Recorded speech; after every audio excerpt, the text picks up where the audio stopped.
여러분의 오후를 확 뒤집겠습니다. 한 발 더 깊이 들어가는 시사 프로그램 정봉주 품격시대 정봉주입니다. 문재인 정부가 일자리 창출을 위해 11조 2천억 원의 추가 경정 예산을 편성했습니다. 공공부문 일자리 창출을 마중물로 경기를 부양시켰다는 건데요. 제2노믹스의 첫 단추인 일자리 추경을 둘러싼 기대와 우려를 짚어봅니다. 민주사회를 위한 변호사 모임이 세월호 7시간과 관련된 문서 공개를 요구하는 소송을 제기합니다. 현재 참사 당일 청와대의 행적은 대통령 기록물로 지정돼 최장 30년간 보인된 상태입니다. 민변의 소송으로 세월호의 진실, 그 판도라 상자가 열릴 수 있을까요? 6월 6일 화요일 정봉주 품격시대 시작하겠습니다. 문재인 정부가 일자리 창출을 위해 11조 2천억 원 규모의 추가 경정 예산안을 편성했습니다. 장하성 청와대 정책실장은 현재 일자리 부족과 소득 분배 악화 상황을 재난에 가깝다고 표현하며 추경의 필요성을 강조했습니다. 근거로는 소득 하위 20%인 최하위 계층의 소득이 지난해 1분기부터 5분기 연속으로 급격하게 감소했다는 점을 제시. 이런 원인은 결국 높은 실업률 때문에 발생한다고 진단했습니다. 하지만 자유한국당은 이번 추경은 국가재정법이 정한 추경 편성 요건에 부합하지 않는다며 일찌감치 반대 입장을 펼쳤습니다. 현행 국가재정법상 추경안 편성 요건은 전쟁이나 대규모 재해가 발생한 경우, 경기 침체, 대량 실업, 남북관계 변화 등 대내외 여건에 중대한 변화가 생겼거나 생길 우려가 있는 경우, 또는 법에 따라 국가가 지급해야 할 지출이 생겼거나 증가하는 경우 등 3가지입니다.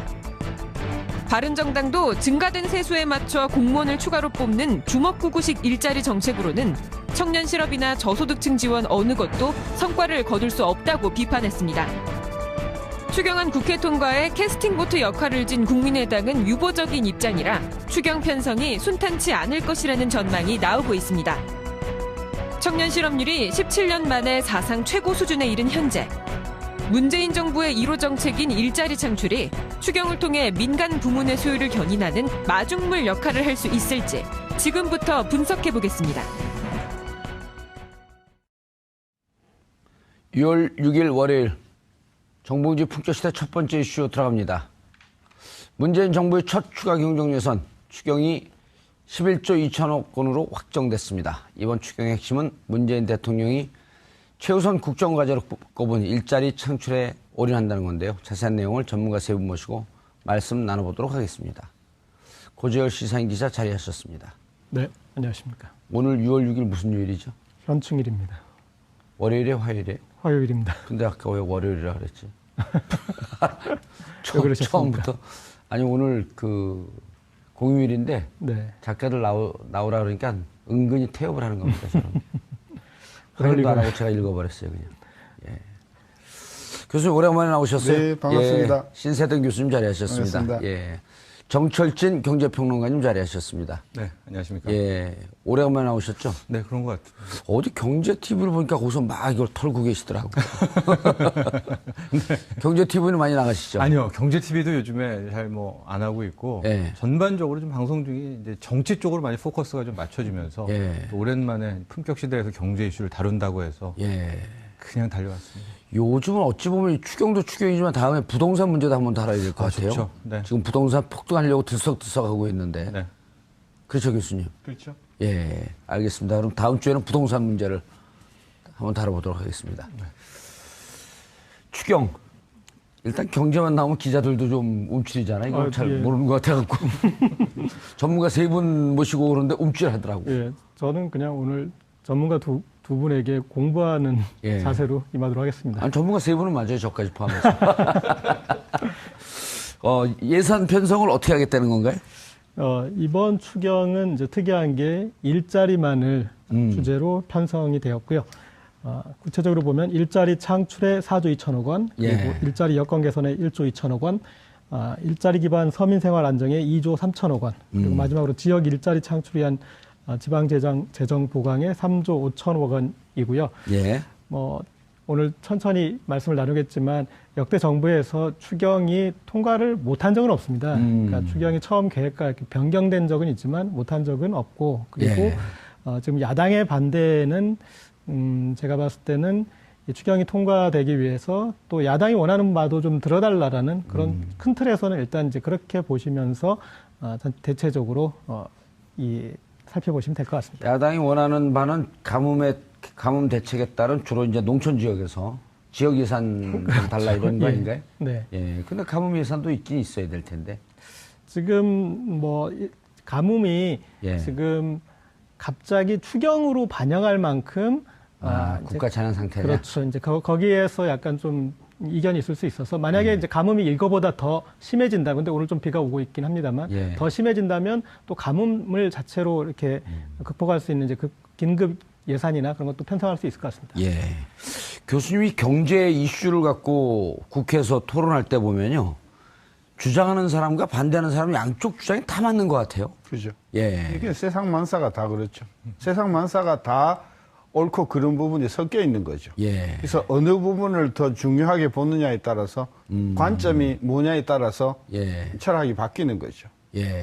그래서 이번 추경도 보면 이제 관건은 국회에서 이게 통과될 것인가 하는 문제인데 아까 우리 고 기자님 말씀대로 사실 역대 정부가 추경을 한 번도 국회에서 반대해서 저지된 적은 없어요. 예. 꼭 있어 왔고요. 또 하나 재밌는 거는 매 정부가 출범하는 해에는 꼭 추경이 있어 왔습니다. 그 일종의 선물 같은 건가요? 어떻게 되는 건가요? 일종의 선물이라고 하기보단 이런 거죠. 우리가 이번에 임기를 시작하는데 올해 예산은 과거 정부가 한 거 아니냐.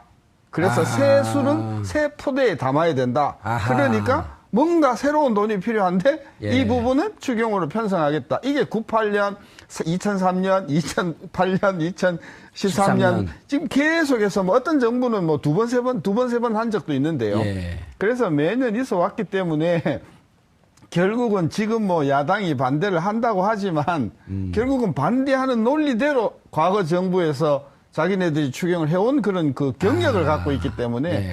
저는 그런 부분에서는 어쨌든 논리적으로는 좀 약할 거라고 봐요. 조금 모순적 반대를 하고 있다. 자기 모순적인 예. 거죠. 이번에 11조 2천억 예산 편성한 그 규모는 어떻게 보셨어요? 지금 규모나 이제 내역을. 숫자로 보면 역대 5번째예요. 98년도 IMF 이후에 5번째인데 예. 근데 사실은 지금 11조 2천억 원을 예를 들어서 20년 전에 또는 10년 전에 이 김대중 정부 때나 아니면 이명박 정부 때의 그 1조하고 1대1로 비교할 수는 없으니까 예. 사실은 지금 11조 2천억이라고 하는 것은 과거 수준으로 우리가 평가를 다시 해본다고 하면 5위가 아니라 한 7위, 8위권 내려가는 거다. 돈의 가치가 좀 떨어졌으니까. 예. 저는 그래서 그 자체를 가지고 5위다, 4위니까 이게 크다, 작다 이렇게 논란하는 것은 별로 경제적인 실익은 없고요. 예. 이 내용이 어디에 투입되는가 하는 부분이 중요한데 역대 그 추경은 대부분 인프라에 집중됐었어요. 기간 시설. 예.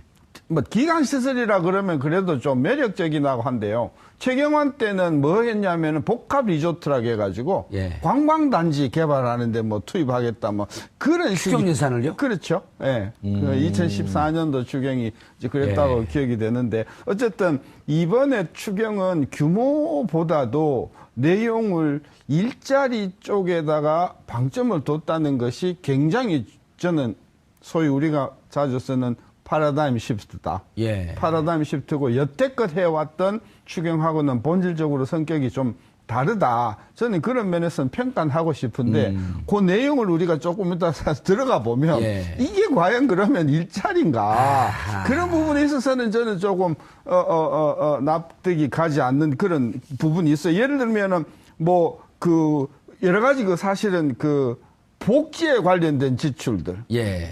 이런 것들을 예를 들면 노인들한테 지급하는 돈을 조금 올려준다. 예. 그걸 가지고 일자리 창출이라고 하는 것은 저는 그런 유의 말하자면은 예산은 과거에도 쭉 있어 왔었거든요. 저는 그래서 일자리 창출 추경이라고 수용은 하면서도 그 내용을 들여다보면 사실 과연 그런가. 더 재밌는 것은 공무원들을 위한 추경이라고 했는데요. 그렇죠. 12,000명이라고 예. 했는데요. 예. 금년에 공무원들 채용이 들어가는 돈은 80억밖에 안 돼요. 공무원을 채용하기 위해서 여러 가지 절차를 밟는 데 들어가는 돈, 그게 80억이거든요. 예. 그걸 가지고 뭐 공무원 12,000명을 공무원을 뽑기 위한 준비 작업. 그런 면에서 보면은 이 사실은 조금 일자리다라고 하기에도 조금 부끄러운 부분이 없는 건 아니죠. 예. 알겠습니다. 정평론가님. 11조 2천억 예산을 어떻게, 추경 예산을 어떻게 확보하겠다라고 하는 계획도 나와 있죠? 네. 예. 이 부분에 있어서는 일단은 여권 정부에서는 굉장히 잘했다는 쪽으로 이제 발표를 하고 있거든요. 왜냐하면 자신들이? 네, 11조 2천억 자신들이 내용을 좀 발표하면서 보면 잘했다 그러죠? 못했다 그래요? 그 보통 그러니까 예.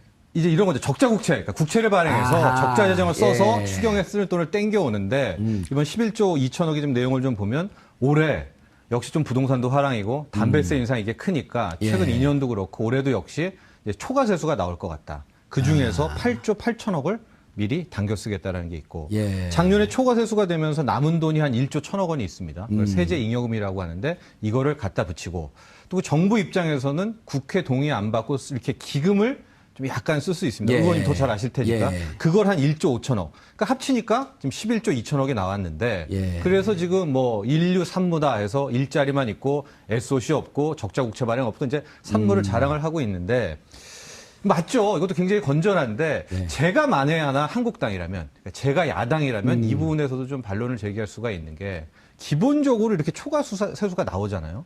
이 초과 세수라는 게 나오기가 굉장히 힘듭니다. 이게 최근에 2년, 3년간 나온 거는 정말 이 급격한 담배세 인상, 담배세 흡연자분들, 예. 그다음에 부동산의 뜬금없는 대화랑, 여기 양도세, 이게 터트리면서 갑자기 나온 거기 때문에 정상적으로 재정을 운용한다면 빚 갚는 데 많이 써야 되거든요. 지금 이제 국가부채도 이미 우리도 협의의 국가부채도 60% 되는데 예. 지금 그거를 다시 쓰겠다라고 하니까 실질적으로 국민들 입장에서는 여기에 대해서도 분명히 반론을 제기할 분들이 계신단 말이죠. 그래서 분명히 이번 적자 국채 없이 발행한 것도 높이 평가를 해야 되지만 또 여기에 대한 반론이 전혀 없는 것은 아니다. 이렇게 얘기를 할 수가 있습니다. 보통 이런 게 잘못 지금 8조 8천억이 거친 건 아니잖아요. 거칠 그렇죠. 것으로 예상하는 거 아니에요? 예, 그렇죠. 그러나 별 이변이 없으면 아마 올해까지는 이게 될 겁니다. 8조 8천억 정도의 초과 세수가 나올 겁니다. 아마. 이런 거 연초에 부풀렸다가 연말에 정산할 때는 대충 정산하고 넘어가고 이게 일종 관행 아니에요? 그게 관행인데 작년도 그렇고 재작년도 그렇고 뭐 부풀려서 해봤는데 실제 그거보다도 더 거치고 하니까 기재부도 최근 2년간은 좀 깜짝깜짝 좀 놀랐을 겁니다. 워낙 세금이 잘 거쳐가지고요. 예, 담배세 특히. 네. 그러니까 그것도 조금 이따도 얘기하겠지만 그럼 또 뭐가 문제냐? 지금 문재인 정부에서는 부동산 규제 카드를 좀 꺼내려고 하고 있거든요. 예. 그럼 이것도 약간 엇박자가 나죠. 예. 그런 부분이 분명히 있습니다. 예. 그런데 교수님 8조 8천억 추경 이제 더 초과 세수 예상이 되지만 이 중에 또 40%는 지방세 교부금으로 넘어가는 돈 아니에요? 그죠? 지자체에서 40% 정부 계획, 추경 예산의 계획대로 쓰지 않는다고 한다면 그럴 리가 있겠어요? 물론 이제 지방 재정이 그동안 굉장히 어렵고 예. 굉장히 적자가 많이 누적되다 보니까 대부분 중앙 교부금으로 활동하는 거 아니에요? 교부금이 들어오는 즉시 급한데 예. 써야 되는 그런 어떤 문제가 있긴 있겠지만 지금 국민 여론이 또 청소년 실업 문제가 일자리 문제가 지금 국가적인 화두가 된 관점에서 정부가 이렇게 추경을 마련해서 교부금 3조 주는데? 5천억을 주던데 그걸 딴 쪽으로 쓴다고 하면 그 지방에 있는 가뜩이나 지금 지방이 경제도 안 좋고 한데 좀 부동산 아까 이야기하셨지만 부동산이 지금 지방은 안 좋잖아요. 예. 그래서 지금 세원이 굉장히 부족한 상황에서 정부가 이런 그런 어떤 지방 교부금을 교부를 했을 때 아무래도 중앙 정부가 원하는 쪽으로 호응을 하겠죠. 예. 저는 그쪽에서 반란이 일어날 거라고 생각하지 않는데 이제 이렇게 투입되는 돈이 과연 일자리 창출의 마중물이 될 거냐. 예. 중앙이든 지방이든 이것이 저는 관건이라고 봐요. 예.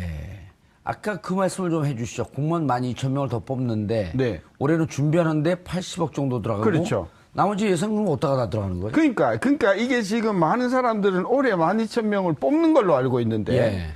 뽑는 게 아니라 지금 뽑는 준비를 하고 뭐 작업을 하고 하는데 투입되는 것이고 막상 뽑기는 언제 뽑는데? 뽑기는 이제 뭐 그렇게 해서 이제 절차가 마련되고 필요한 규정이 바뀌어지고 뭐 공무원 그냥 뽑는 게 아니지 그렇죠. 않습니까? 공무원 총량제 또 올리고 그러잖아요. 그죠. 그리고 어느 부분을 뽑아야 예. 되냐, 어떤 직급을 뽑아야 되냐, 급여는 얼마로 해야 되냐 이런 부분들이 다 정해지고 나서 뽑는다고 하면 실제로 뽑는 작업 들어가는 것은 빨라도 내년 상반기쯤밖에 안 될 것이고요. 실제로 채용하고 투입하는 것은 그래서 급여를 받는 것은 내년 하반기쯤 될 거 아닌가. 근데 그래 놓고 그럼 보면 1년 6개월 1년 넘어섰는데요. 그렇죠. 최소한 1년 정도는 기다려야만 그 효과가 있는 것이다. 저는 그래서 이 부분이 그렇게 뭐 당장 12,000명을 가을서부터 뽑는 거로 그렇게 이해할 수는 없는 거 아닌가. 정철준 평론가님, 그리고 야당은 예산 투입에 공무원을 늘린 게 온당하냐라고 하는 원칙적인 문제도 또 제기하고 있어요. 네, 그렇습니다. 이게 뭐 일자리 추경이 갖고 있는 근원적인 뭐 물음이자 근원적인 논쟁인 것이죠. 예, 아니, 국민들이 솔직하게 말씀을 드려갖고 네. 어쨌든 문재인 정부는 후보 시절에 약속을 했단 말이에요. 일자리 그렇죠. 정부가 되겠다. 네. 일자리 만들겠다. 예. 라고 약속을 해놓고 정권을 잡았는데 네. 무언가 그에 상응할 만한 정책을 하긴 해야 될 거 아니에요. 그렇죠. 게다가 그 12,000명도 교수님께서 아마 내년 후반이라고 얘기를 하셨지만 예. 그 후보자 시절에 공약의 12,000명은 올 하반기였단 말이죠. 그다음에 행자부도 국가기획조정자문위원회에 업무 보고 들어갔을 때 제가 알기로는 한 9,000명 정도에 대한 이 TO가도 같이 보고가 들어갔거든요. 예. 그래서 실 한편으로는 이 일자리 추경에 더 올인하고 있는 그 이면에는 그 공약에 대한 예. 특히 올 하반기 12,000명이라는 거에 대해서도 꼭 지키고 싶은 그런 또 대통령의 의지도 함께 반영된 거다. 의지와 현실 어쨌든 충돌할 수밖에 없는 게 현실이네요. 예, 그렇죠. 근데 이제 바로 그 대목이 굉장한 접점이 되죠. 그래서 올해 야당과. 예, 이번 추경에서 12,000명을 뽑고 났는데 예. 그 다음에 또 어려워진다면은 또 추경에서 또 공무원 뽑고 또 예. 추경에서 또 공무원 뽑아야 되느냐 아마 이런 식의 반론들이 나오고 있는 것 같습니다. 근본적인 질문까지도 가능할 것 같습니다. 예. 그러니까 해보세요. 내가 우리- 답변할게요. 그렇습니까? 이게 일자리에 대해서 지금 이제 야당이 예. 일자리를 산업을 육성시켜서 기업이 뽑게 하는 것이 정부의 역할이지 정부가 가장 쉽게 공무원 숫자 늘려서 일자리 창출하는 게 그게 무슨 일자리 창출이냐 예. 하는 그런 주장을 하고 있고 국민들이 듣기에도 이것도 일견 합당한 주장이기도 하지 않습니까? 예. 그런데 이제 그게 대선 후보 토론에서도 좀 나왔던 내용인데 근본적인 양측의 철학이 충돌하는 그렇죠. 부분 아니에요? 그러니까 지금 우리 산업이 고도화하면서 기업이 예. 발전한다고 해서 그게 일자리로 창출되는 게 아니라 어떤 이 기업은 계속 매출은 늘고 고도화되는데 일자리는 그대로인 그렇죠. 그리고 오히려 비정규직이 양상되는 이제 그런 양상을 우리가 지금까지 오지 않았느냐. 그리고 선진국의 지금 일자리 형태를 보면은 공공 부분에서 어떤 공무원이든 중공무원이든 뭐 공기업이든 이 형태에서 늘어나고 있다. 그리고 그 수치와 비교했을 때 우리는 아직까지 상당히 거기는 이제 TO가 남아 있다. 이제 이런 어떤 그 주장들이 있어서 예. 뭐 제가 거기에 어떤 부분이 이제 옳다고 말씀 못 드리겠지만 양쪽 다 옳은 것 같고 또 양쪽 다 틀린 것 같고 그렇죠. 예. 그리고 이제 그래서 저는 사실은 일자리 추경이라는 이 컨셉을 끝까지 지켜낼 수 있느냐 저는 그게 궁금해요. 사실은 그 일자리 추경이라는 지금 왜냐하면 이 추경안이 왜곡되지 않게 하기 위해서 이 추경이 필요한 다른 요소도 있겠지만 정부에서는 다 차포떼고 일자리만 했거든요. 예. 그런데 이게 통과되는 와중에 야당의 주장을 들여다보면은 이게 생선 가시에서 살이 다 발리고 가시만 남을 수도 있거든요. 예. 심지어 자유한국당은 올해 2월까지만 하더라도 추경이 필요하다라고 가장 강하게 주장했던 정당이에요. 그런데 지금 무조건 이렇게 반대를 하고 있고 그래서 지금 이 일자리 추경이라는 이 단일한 목적을 끝까지 유지할 수 있을지 저는 그게 가장 궁금합니다. 교수님, 기본적으로 그 공공 부문의 일자리도 늘리고 그리고 이제까지 계속 이제 재벌 기업에서 수출도 많이 하고 수익성도 높아갔을 때도 그런 얘기도 나왔었잖아요. 고용 없는 성장이다. 그리고 사내 유보금 쌓아가는데 일자리 만들려고 하는 노력은 하지 않는다. 이런 비판도 있어 왔는데 공공 부문의 일자리도 늘리고 민간 부문의 일자리도 같이 경쟁적으로 늘리는 게 가장 좋은 방식 아닌가요? 근데 민간 부분 아까도 우리 이제 고 기자님 지적하셨지만 그게 정답이죠. 예. 정답인데 지난 20년을 놓고 보면 2000년 초서부터 예. 우리 경제는 계속해서 뭐 명목이든 실질이든 성장을 성장했죠. 해왔지 않습니까? 예. 근데 특히 대기업 쪽에서는 고용이 계속해서 정체되거나 오히려 감소해왔단 말이죠. 그러니까 경제가 성장을 해도 민간 부분에서는 일자리가 만들어지지 않는다. 예. 그리고 더 그것을 가속화시키는 요인이 이제 경쟁력이 더 없고 하니까 제조업체들 같은 경우에 밖으로 나가버리잖아요. 예. 공장이 자꾸 사라진단 말이죠. 그래서 제조업이나 민간 부분에서 일자리를 만든다라고 하는 것이 정답이기는 하나 현재 체제와 현재 레짐으로는 이게 이루어지지 않는다. 이제 그런 그 고민이 있는 절박감에서 거죠. 예. 정부가 이제 나서서 일자리를 만들어야 되지 않겠는가 이제 칼을 뽑은 건데 저는 철학을 조금 잘못 가져갔다고 봐요. 이번에 그 추경의 철학을. 예. 일자리가 중요한 게 아니고 국가가 마땅히 해야 할 서비스 중에서 지금은 상당히 부족한 부분이 있다. 그 부분을 서둘러 보완을 해야 된다. 예. 저는 그것이 정답이었다고 봐요. 그럼 그 보완하면서 거기에서 일자리라고 하는 것은 그건 파생되는 따라 나오는 거죠. 그러니까 일자리 부족이라고 하는 것이 질병이 아니고 예. 질병의 징조란 결과. 말이에요. 결과란 예. 말이죠. 그러니까 저는 이렇게 보는 겁니다. 지금 우리 국방에도 그렇고 교육에도 그렇고 보육에도 그렇고 안전에도 그렇고 상당히 많은 공적 서비스가 필요하단 말이에요. 아하. 예를 들면 그 기업의 근로 감독을 할 만한 공공 인력이 없단 말이에요. 그러니까 이런 부분에 있어서 그동안의 민간 부분이 굉장히 법을 오용을 하고 왜곡을 하고 하는 부분에 대해서 그런 부분을 시정할 수 있는 인력들이 모자랐기 때문에 그런 부분에 어떤 그런 국가적인 어떤 안전이나 공공 서비스를 더 보강하기 위해서 인력이 필요하다. 그러니 우리가 사람을 더 뽑아야 된다.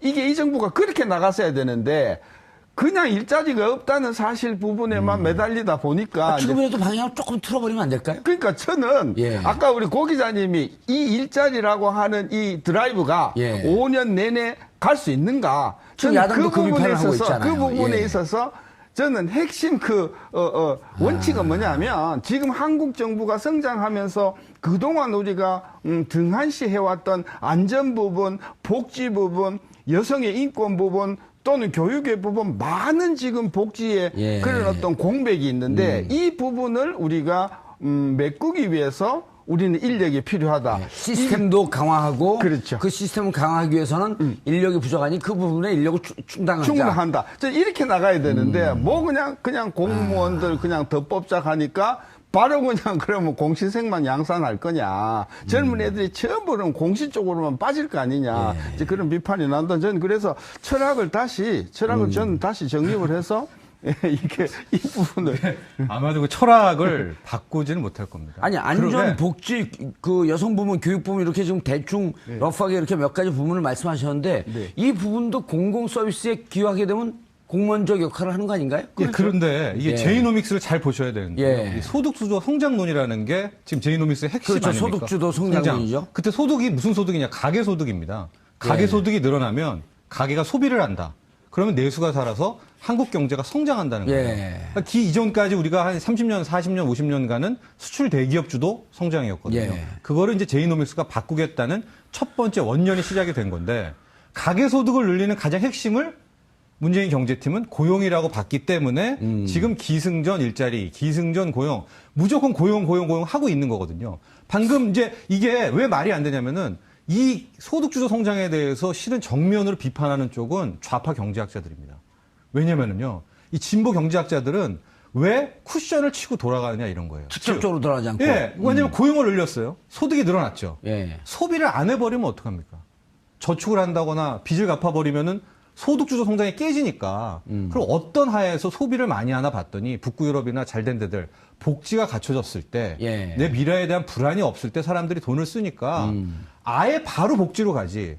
바로 그러니까 이 일자리를 내걸지 말고 방금 신 교수님이 얘기한 것처럼 바로 지금 우리가 사회 안전망이 더 필요하니까 그래서 인력 뽑는다라는 그렇게 들어가면은 되지 않느냐. 왜 굳이 소득, 고용, 성장이라는 한 바퀴를 돌리느냐를 되게 지적을 많이 하고 비난을 많이 하는데 실은 이렇게 되면 또 뭐가 문제가 나오냐면은 그동안에 망한 나라들, 뭐 그리스라든가 또 스페인이라든가 복지 때문에, 물론 복지 때문에 망했는지 뭐 복지 탈세 때문에 때문에 망한 망했는지 것은 뭐 아니죠. 논란이지만은 이제 거기에 대한 비난이 있기 때문에 이제 제이노믹스는 한식 돌렸죠. 그러니까 우리는 그런 건 아니다. 바로 복지는 가지 않고 일단 고용하면 소득 늘어나고 소득 늘어나면 소비하고 성장한다는 이 프레임을 짜고 있기 때문에 실은 제이노믹스에서 이 시점에서 일자리를 포기한다는 것은 스스로에 대한 정체성을 버린다는 겁니다. 아니죠. 예. 일자리를 포기하는 게 아니고 교수님 말씀하고 그 접합을 시켜보면 일자리다. 근데 그냥 그 대책 없이 무조건 공무원 12,000명 늘리는 일자리가 아니라 그 공무원 중에서도 사회 안전 시스템이 안 돼 있기 때문에 복지를 위한 일자리다. 복지를 위한 일자리. 네. 여성 부분, 교육 부분에 대해서 이제까지 미비하고 허점이 있었던 부분을 보강하겠다. 그리고 그렇게도 해. 공무원도 이 솔루션이 부분을 되죠. 집중하겠다. 이렇게 하면 되는 거죠. 네, 그렇게 이야기 풀어갈 수도 있을 겁니다. 그래서 12,000명의 공무원을 어디로 뽑겠냐라고 하는 것은 아직 구체적으로 안 나왔단 말이에요. 그래도 뭐 선생님이라든가 이번에 예. 보니까 군무원이라든가 소방관이라든가 소방관은 큰 늘려야 된다고 카테고리에서는 하니까, 이제 예. 나왔더라고요. 이번에. 일단 소방관 부족분이 58,000명 늘리겠다고 하니까 거기서 일단 14,000명이 부족해요. 그런 그건 식으로 그- 아마 이제 예. 여건을 설득하면 굉장히 좋은 또 하나의 어떤 논쟁 또 협의의 예. 그런 모습들은 될 수 있을 것 복지라는 같습니다. 측면이 그런 부분이 있는 것 같습니다. 대선 후보 토론에도 이렇게 문재인 당시 후보가 심상정 후보와 이렇게 거리를 두는 부분이 그런 부분이었습니다. 이런 이제 그 복지주도 성장하는 게 이제 어떻게 보면 좌파 경제학자에서는 거의 이렇게 이제 그쪽으로 어떤 의견이 거의 통일되다시피 했는데 문재인 후보 입장에서는 가장 공격받기 쉬운 것이죠. 그렇죠. 그렇게 해서 그리스처럼 복지 파퓰리즘이다. 그렇게 이걸 다 비판받으니까. 퍼주기 해가지고 망하지 않았느냐 이렇게 예. 가기 때문에 그래서 사실은 여기에서도 어떤 일자리라는 단일 컨셉으로 가고 이게 복지로 가버렸을 때 또 그렇게 해서 나라가 비판을 좀 적게 받을 수 있으니까. 그렇죠. 그래서 이번에는 그냥 하고 아마 제 생각에는 이제 그런 복지주도 성장이나 이런 것까지 그림을 그릴 수 있는 건 이번으로 해서 어느 정도 어떤 이 성과와 또 한계가 보여졌을 때 그 다음 이 대통령이 주장할 수 있는 바가 되지 않을까. 오히려 야당이 이렇게 일자리 늘리면서 그 일자리를 좀 체계적으로 지금 우리 사회에 가장 필요한 부분을 균형적으로 균형 맞추면서 일자리를 좀 늘려가자라고 하는 거에 대한 디테일. 그러니까 그 미세한 부분에 대해서 합의가 있으면 우리가 동의하겠다. 이렇게 하는 게 더 맞지 않을까요? 그렇죠. 그러니까 제가 보기에는 지금 야당이 뭐 하도 여러 당이 있어서 예. 야당이라고 우리가 뭉뚱그려 비판하기는 조금 어렵긴 하지만은 지금 세상이 많이 바뀌었거든요. 예. 그러니까 우리 60대 이상이 요구하는 또는 바라보는 한국하고 3, 4, 50대가 바라보는 한국하고는 진짜 차이가 많거든요. 예. 그러니까 젊은 사람들이 국가에 대해서 요구하는 그 발을 우리 60대 이상의 그 노령층에서는 이해를 잘 못한단 말이에요. 그러니까 세상이 많이 근데 저는 복지라는 말 쓰는 것 자체도 조금 그 복지라고 하는 것이 하도 그 다양한 의미를 내포하고 있기 때문에 저는 복지라는 것으로 모든 보자기를 싸가지고 어떤 개혁적인 정책을 저는 비판하는 것은 저는 아까도 얘기했지만은 예를 들면 어떤 식품이 나온단 말이에요. 예. 그럼 식품에서 거기서 무슨 원료를 썼고 이것이 어떤 위해 요인이 되며 이런 부분에 대해서 조사를 하는 인력이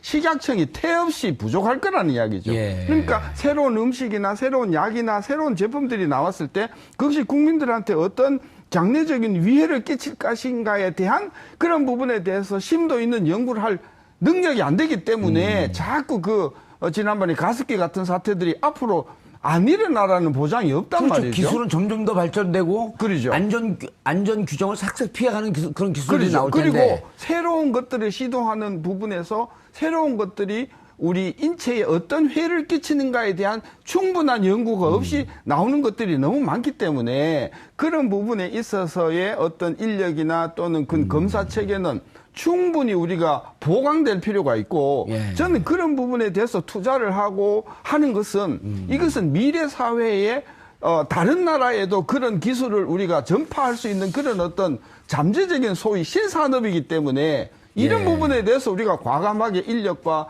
재원을 투입하는 것 그걸 저는 복지라고 하면 좋다 이거예요. 예. 복지. 그런 부분에 대해서 우리가 좀 전향적으로 저는 투자를 많이 토론도 해줘야 하고, 되는데 저는 지금 현재 지금 집권당이 생각하고 있는 일자리가 뭐 조금 이따 나오겠지만은 노인네들의 어떤 그런 하기 쉬운 어떤 일자리 뭐 그런 류의 일자리 같으면 진짜 비판을 받을 수 있다. 저는 그렇게 봐요. 대체로 일자리 그 방향을 어떻게 잡고 있나요? 통화님. 현재 보면은 이제 공무원, 우리가 가장 야권을 비판하는 공무원은 실은 12,000명이고요. 예. 큰 틀에서 구별을 보면은 공공 부분에서 한 71,000명을 뽑는다고 하는데 제가 말씀드렸듯이 공무원은 실은 12,000명입니다. 예. 그런 다음에 한 3만 명 정도는 사회 서비스 분야의 하나의 직업 일자리라고 해서 대체교사도 있겠고요. 지역에 예. 돌봄 서비스 교사도 있겠고요. 요양복지사도 있고 이런 분들이 있고 나머지 한 일자리 노인 부분의 일자리가 또 한 3만 개 정도가 나오게 되면서 이제 7만 개가 채워지고 나머지 그럼 11만 개라고 했는데 그러면 4만 개 정도는 어디 갔는가? 예. 이것은 민간 섹터를 좀 이제 우회적으로 도와주는 프로그램들이 있습니다. 가령 2+1이라고 해서 중소기업에서 3명의 정규직을 뽑게 되면 1명은 연간 2천만 원 한도 내에서 정부가 뭐 1명을 지원해준다. 그런 식으로 하다 보면은 그 예산 플러스 곱하기 연수하면은 인원수하면은 또 그 정도 규모가 나오지 않습니까? 예. 그래서 11만 개의 일자리 창출이 이제 가능하다 이렇게 평가가 되고 있죠. 일자리라는 이제 키워드에서 저는 좀 이제 정치적인 코드도 있다고 봅니다. 그러니까 지난 대선에서 지역 대결 양상은 옅어졌지만 세대 대결 세대, 양상이 그렇죠. 상당히 예. 커졌습니다. 그래서 지금 문재인 대통령은 어찌되었건 20대, 30대, 40대 이 젊은 층의 지지를 많이 폭발적인 받았고 지지를 받았죠. 그렇죠. 예. 그리고 야당은 지금 이제 60, 70대 지지세가 많은데 그런데 일자리라고 했을 때 물론 여기에 부분적으로는 노인 일자리도 끼어 있지만 대체적으로는 최초 고용에 대한 문제이기 때문에 청년 일자리 그래서 이 일자리 정책을 통해서 지지층을 일단은 공고히 하고 가는 그런 어떤 그 정무적인 판단도 결합돼 있다고 봐야 됩니다. 예전에 박근혜 정부에서 노인수당이나 그런 이제 그런 복지 정책을 통해서 초반에 어떤 이 노년층에 대해서 어떤 공약했던 것과 비슷한 맥락으로 봐야 될 부분도 있을 것 같습니다. 교수님, 근데 가장 중요한 게 이 정책을 진두지휘하는 수장은 누가 하는 거죠? 김동연 경제부총리가 합니까? 아니면 장하성 정책실장이 하는 겁니까? 아무래도 청와대 정책실장이 모든 정책을 총괄하지 않겠는가 예. 그래 보고 또 이게 관련 부서가 이게 뭐 기재부만 있는 게 아니고 복지부, 교육부 그렇죠. 뭐 여러 부처가 다양한 다 있으니까요. 그리고 또 중앙정부뿐만이 아니라 지방정부 아까 우리 공무원이 12,000개 그랬는데 그중에서 중앙정부는 45,000개고요. 지방이 4,500개고 지방이 7,500개거든요. 12,000개도 보면 대부분이 지방에 쏠려 있단 지방에. 말이죠. 그러니까 그런 관점에서 보면 이런 정도의 어떤 그런 그 정책을 추진하는 주체는 청와대 정책실장이 아니겠는가 그렇게 보여져요. 청와대 컨트롤 타워가 있을 것이다. 그렇죠. 부처 간 이번에 협업도 필요하니까. 그렇죠. 새로 만든 정책실장이라는 자리가 그 부분을 감당하지 않을까 싶은데요. 예. 잘 추진할 수 있을까요? 일단은 뭐 국회를 통과할 것인가. 저는 그 부분이 가장 관건인 것 같고요. 예. 또 야당은 또 이거 뭐 순순히 넘겨 줄 것 같지 않아요. 예. 저는 그런 관점에서 상당히 의회에서 갑론을박 그러는 과정에서 금액이 조금 깎일 가능성이 저는 다분히 있다고 보고 야당이 이걸 가지고 뭐 완전 보이콧은 못 할 것이다. 예. 왜냐하면 아까도 그 세대 간의 어떤 그런 불만도 있고 하니까 또 기본적으로 공공 서비스에 대한 국민적인 요구가 있고 하니까 이것을 전적으로 보이콧은 못 하겠지만 상당 부분이 상처를 좀 내는 쪽으로 해서 저는 이 추경은 통과되지 않겠는가 저 그렇게 전망하는 거죠. 정평론가님, 네. 역대 그 규모로 따지게도 그렇게 그 큰 규모는 아니에요. 그렇습니다. 이제 역대 뭐 우리가 다시는 와서는 안 될 추경 규모가 하나가 있죠. IMF. 이게 예. 끝나고 났을 때 DJ 정부 때 한 예. 40조 원 넘는 그때 당시 한 43조 원 정도의 예. 대규모 편성이 있었습니다. 그다음에 노무현 정부가 있었고 이명박 정부 그다음에 저때 2008년 말 세계 금융위기가 터졌기 때문이고요. 그다음이니까 아마 규모 자체로는 크지는 않은 이제 계속 뭐 동호 반복이기는 하지만 이번은 굉장히 획기적인 컨셉트 아닙니까? 예. 일자리 추경이다. 예. 일자리만을 위한 고용만을 위한 추경이다. 이거는 정말 전무후무한 일이기 때문에 아까 고 네. 기자도 좀 말씀을 했지만 어찌 보면 정치적 함의가 깊은 그렇습니다. 아젠다 아니에요? 예, 아젠다고 예. 저는 오히려 나를 지지했던 사람들에게 약속을 한다. 그렇죠. 이런 의미가 좀 있잖아요. 네, 상당 부분 정무적인 판단이 분명 고 기자님도 얘기했지만은 분명히 있다라고 보고 이것은 실은 문재인 경제팀도 분명히 부담을 갖는 첫 번째 행보입니다. 왜냐하면 이게 우리가 안 가본 길이거든요. 예. 대한민국 역사상 우리가 수출 대기업 주도 성장이었지 언제 이 가계소득 주도 성장이라는 걸 가보지 않은 그 길이었고 그 길의 첫 걸음을 공공부문 일자리, 공무원 공공부 섹터의 일자리라는 걸 통해서 첫 발걸음을 떼는 건데 예. 야권에서 어떻게 하더라도 결국 통과가 되겠죠. 통과가 될 텐데 과연 이것을 1년이 지난 내년 이맘때쯤 내년 6월 말쯤에 그때 당시에 이게 어떻게 됐나에 대한 평가가 나왔을 때 예. 이게 알고 봤더니 별로 내수에 기여한 바가 없네. 뭐 소비 성장에 대한 뭐 지표도 안 나왔네. 이런 식의 부담이 나오면 실은 이것은 오히려 문재인 정부 경제팀도 상당히 부담이 되거든요. 제가 왜 이런 말씀을 드리냐면 만에 하나 SOC로 추경을 가잖아요. 이건 눈 감고 한 0.2%, 0.3%포인트 성장률 잘 나옵니다. 일단 땅을 한번 파면 예. 무조건 경제 지표는 잘 나오게 돼 있거든요. 근데 이렇게 일자리를 늘린다는 이 추경이 과연 뭐 한국 경제 성장에, 이번에 기재부는 0.2%포인트 GDP 성장률 높인다라고는 했지만 이것은 실은 야권 못지않게 여권에서도 굉장히 부담이 될 수밖에 없다. 이게 첫걸음인데 예. 소득주도 성장의 첫 번째 실험인데 이게 이제 6개월 뒤, 1년 뒤에 이게 잘 안 나온다면은 이 아웃풋이요. 그것도 약간 큰 위험이기 때문에 그런 부담을 감수하고 지금 이 첫걸음을 내딛었다. 또 이런 평가도 함께 내줄 수 있겠습니다. 저는 이 정치하시는 분들은 아웃풋에 대한 부담은 별로 없으실 거라고 생각을 해요. 그러니까 이게 맞는 건 아니지만, 그러니까 어떤 얘기냐면 그때 그러니까 하고 욕 먹는 거하고 못하고 욕 먹는 건 되게 다릅니다. 근데 이번에 만약에 못한다면 못하게 한쪽이 욕을 먹게 되지 않습니까? 그다음에 하고 결과가 안 좋아서 욕을 먹을 수 있는데 하고 결과가 안 좋았을 때는 얼마든지 결과가 안 좋은 이유에 대해서 설명할 수 있는 것들이 이 칼자루를 진 쪽이기 때문에 저는 이제 좀 많다고 보고요. 그리고 지금 하늘도 야당을 안 돕고 있는 것 같은 게 오다 보니까 지금 비가 오고 있어요. 그래가지고 이 일자리 추경을 지금 다른 추경으로 돌려야 되는데 그래서 첫 번째 내세웠던 게 가뭄 피해를 보상하는데 지금 비가 오고 있어가지고 일단은 지금은 하늘도 지금 대통령을 돕고 있는 것 같습니다. 교수님 어떻습니까? 이게 아까 이제 SOC 했는데 SOC는 이제 당장 내년에 경제 성장이나 총량이 이제 늘어나는 이런 효과는 있지만 그러니까 일자리 창출해서 실질적으로 맨파워에 투자하는 거 아니에요? 어찌 보면 그런 건 결국 소득이 늘어나면서 소비를 견인하는 그런 아주 단순 사고로 접근해 보면 일단은 이렇게 생각해 보면 되죠. 이번에 새로 일자리를 아까도 이야기했지만은 금년에 새로 만드는 것은 숫자가 별로 안 될 것이다. 그러니까 지금 11조를 뭐 투입을 한다고 해도 그 상당 부분의 금액은 실질적으로 뭐 내년으로 이연될 가능성이 큰데 어쨌든 어떤 사람이 100만 원을 이번에 이 정책의 효과로 받았다고 합시다. 그 100만 원을 다 쓸 거냐? 다 쓴다고 하면 그만큼의 소비가 내수가 살아나겠죠. 다는 안 쓰겠죠. 다는 안 쓰겠죠. 왜? 이분이 예를 들어서 이자를 내야 된다. 그럼 또 이자 내는데 또 빚을 갚아야 된다. 빚을 갚는다든지. 뭐 이렇게 하다 보면은 실제로 소득이 100만 원이 들어가도 이것이 실제로 금년 또는 내년의 내수에 소비 진작에 미치는 효과는 아까 그래서 건설보다는 훨씬 더 효과가 적게 나올 가능성이 크고요. 금년에 나오는 것은 0.2, 뭐 내년에 나오는 것은 0.5 뭐 쳐서 합해서 11조라는 게 우리나라 전체 경제에서 차지하는 포션이 0.7%니까 11조를 그냥 넣었을 때 경제 성장률은 총액이 0.7% 성장을 하는데 금년에 한 0.2, 내년에 0.5 정도로 나눠진다고 보는 것도 그 소득을 받은 사람들이 그걸 다 쓰냐 마냐에 따라서 근데 밀턴 프리드만이 아주 굉장히 중요한 이야기를 했거든요.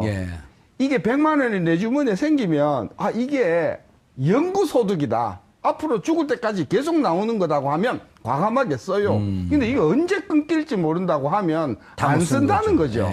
이제 그래서 일본의 90년대 중반에 그런 경기 부양 정책이 어마어마한 재정 적자를 유발하면서도 결국은 경기 활황에 기여를 못했다라고 하는 것도 그 돈의 수혜를 받은 사람들이 그걸 다 그냥 쥐고 앉아버리니까 저는 그래서 이번에 일자리라고 하는 것이 소득을 증대시킨다고 했을 때 그게 경제 성장에 효과를 기여할 것인가 아무도 안 가본 길이니까 가봐야 한다.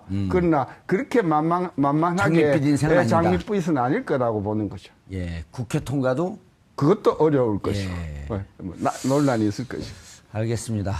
문재인 대통령이 제시한 첫 번째 정책 일자리 공공부문의 일자리를 위해서 11조 2천억의 추경 예산을 편성하겠다라고 하는 현 정부의 주장 그리고 국회 통과 앞으로 문재인 제이노믹스 첫 발을 어떻게 뗄지 지켜볼 일이겠습니다. 정봉주의 품격시대에서는 여러분의 소중한 의견을 받습니다. 샵 5400으로 주제맞는 다양한 의견 문자로 보내주시기 바라겠습니다. 100원의 정보 이용료가 부과됩니다. 한 발 더 깊이 들어가는 시사 분석 여러분은 지금 생방송으로 진행하는 정봉주의 품격시대와 함께하고 계십니다.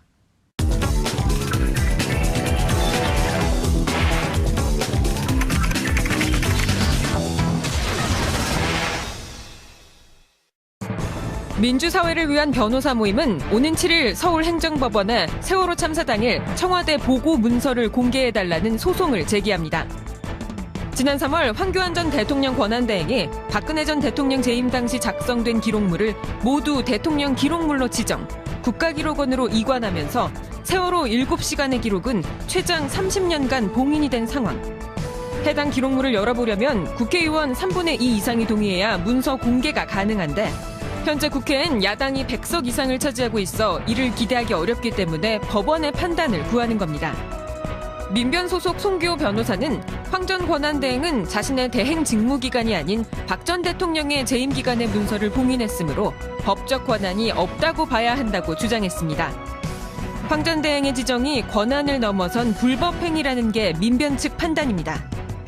박 전 대통령은 세월호 참사 당일 자신이 할 일은 다 했다고 주장하고 있지만 확인할 수 있는 문서가 공개되지 않았기 때문에 박 전 대통령이 국민의 생명을 지키는데 책무를 다했는지 밝히기 어려운 상황. 과연 이 소송으로 세월호 참사 당시 왜 정부의 구조가 신속하게 이뤄지지 못했는지, 박 전 대통령이 사고 발생 7시간 뒤에야 모습을 드러냈는지 등에 대한 국민적 의문이 풀릴 수 있을지 귀추가 주목됩니다.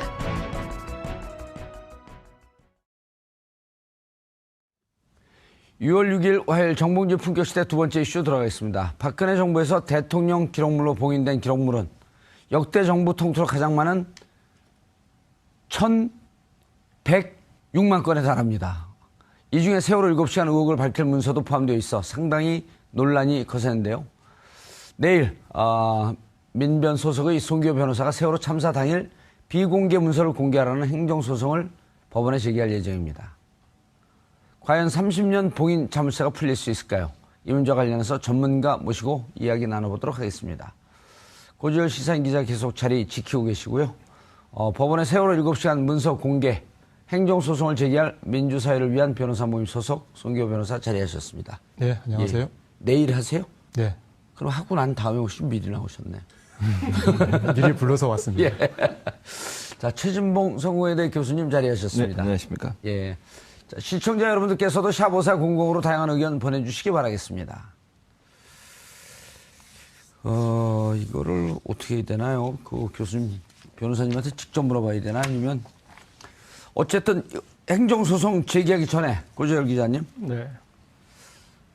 황교안 권한대행이 대통령 지정 기록물로 지정해버렸어요. 예.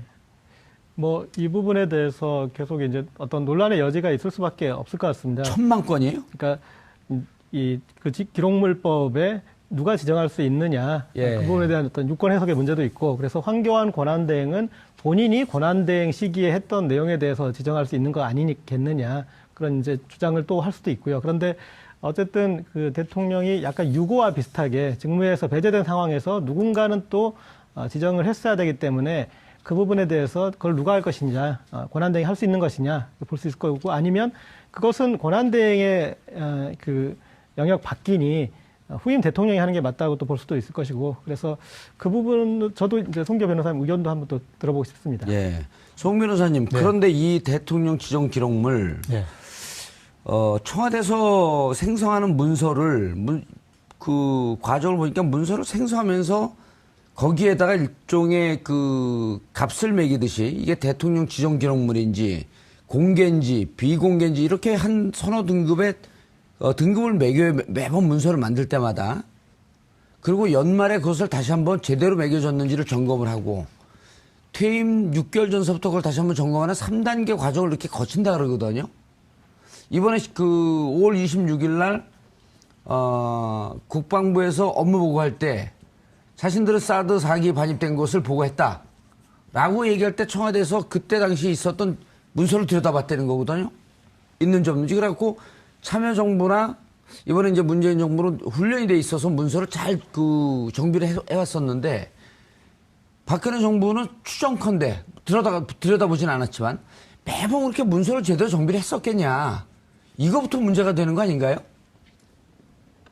지금 이제 새 정부에게 인수인계 작업할 때 뭐 내용이 없었다는 것과 그렇죠. 관련이 있겠죠. 예. 예, 지금 워낙 알려진 게 없는데 이를테면 그 국가기록원으로 넘겼다는 그 많은 문서가 알맹이가 있는 것인지, 그죠? 그것도 모르잖아요. 그것도 확인할 수 예. 없는 거죠. 네, 그래서 우선 이제 그래도 이 대통령 지정 기록물로 지정을 해서 이관했다고 하는 것이 예. 국가기록원의 확인이니까 일단 거기에서 출발하는 게 네, 부득이하겠죠. 어떻게 됩니까? 그 청와대에 있었던 문서를 국가기록원으로 넘기면서 이후 정부가 그거를 열람하거나 볼 수 있도록 카피를 남겨두는 건가요? 어떻게 되는 건가요? 저 역시 청와대 그 내부 예. 프로세스는 잘 모르겠습니다만 이 대통령 기록물 관리법에는 안 남겨두도록 되어 있는 거죠. 아. 네, 대통령 기록물은 일단 이관을 하되 예. 다만 법은 원칙적으로 대통령 기록물은 공개를 원칙으로 하고 있습니다. 다만 지금 문제가 된 대통령 지정 기록물의 지정, 좀 말이 꼬입니다만 예. 흔히 이제 봉인이라고 말하지 않습니까? 예. 그렇게 어떤 문서는 그런 지정 기록물로 지정해서 봉인을 하면 그럴 때 이제 국가기록원에서 그것을 공개하기 어렵게 되는 것이 지금 이 사건의 출발입니다. 아, 그러니까 이렇게 되는 거겠군요.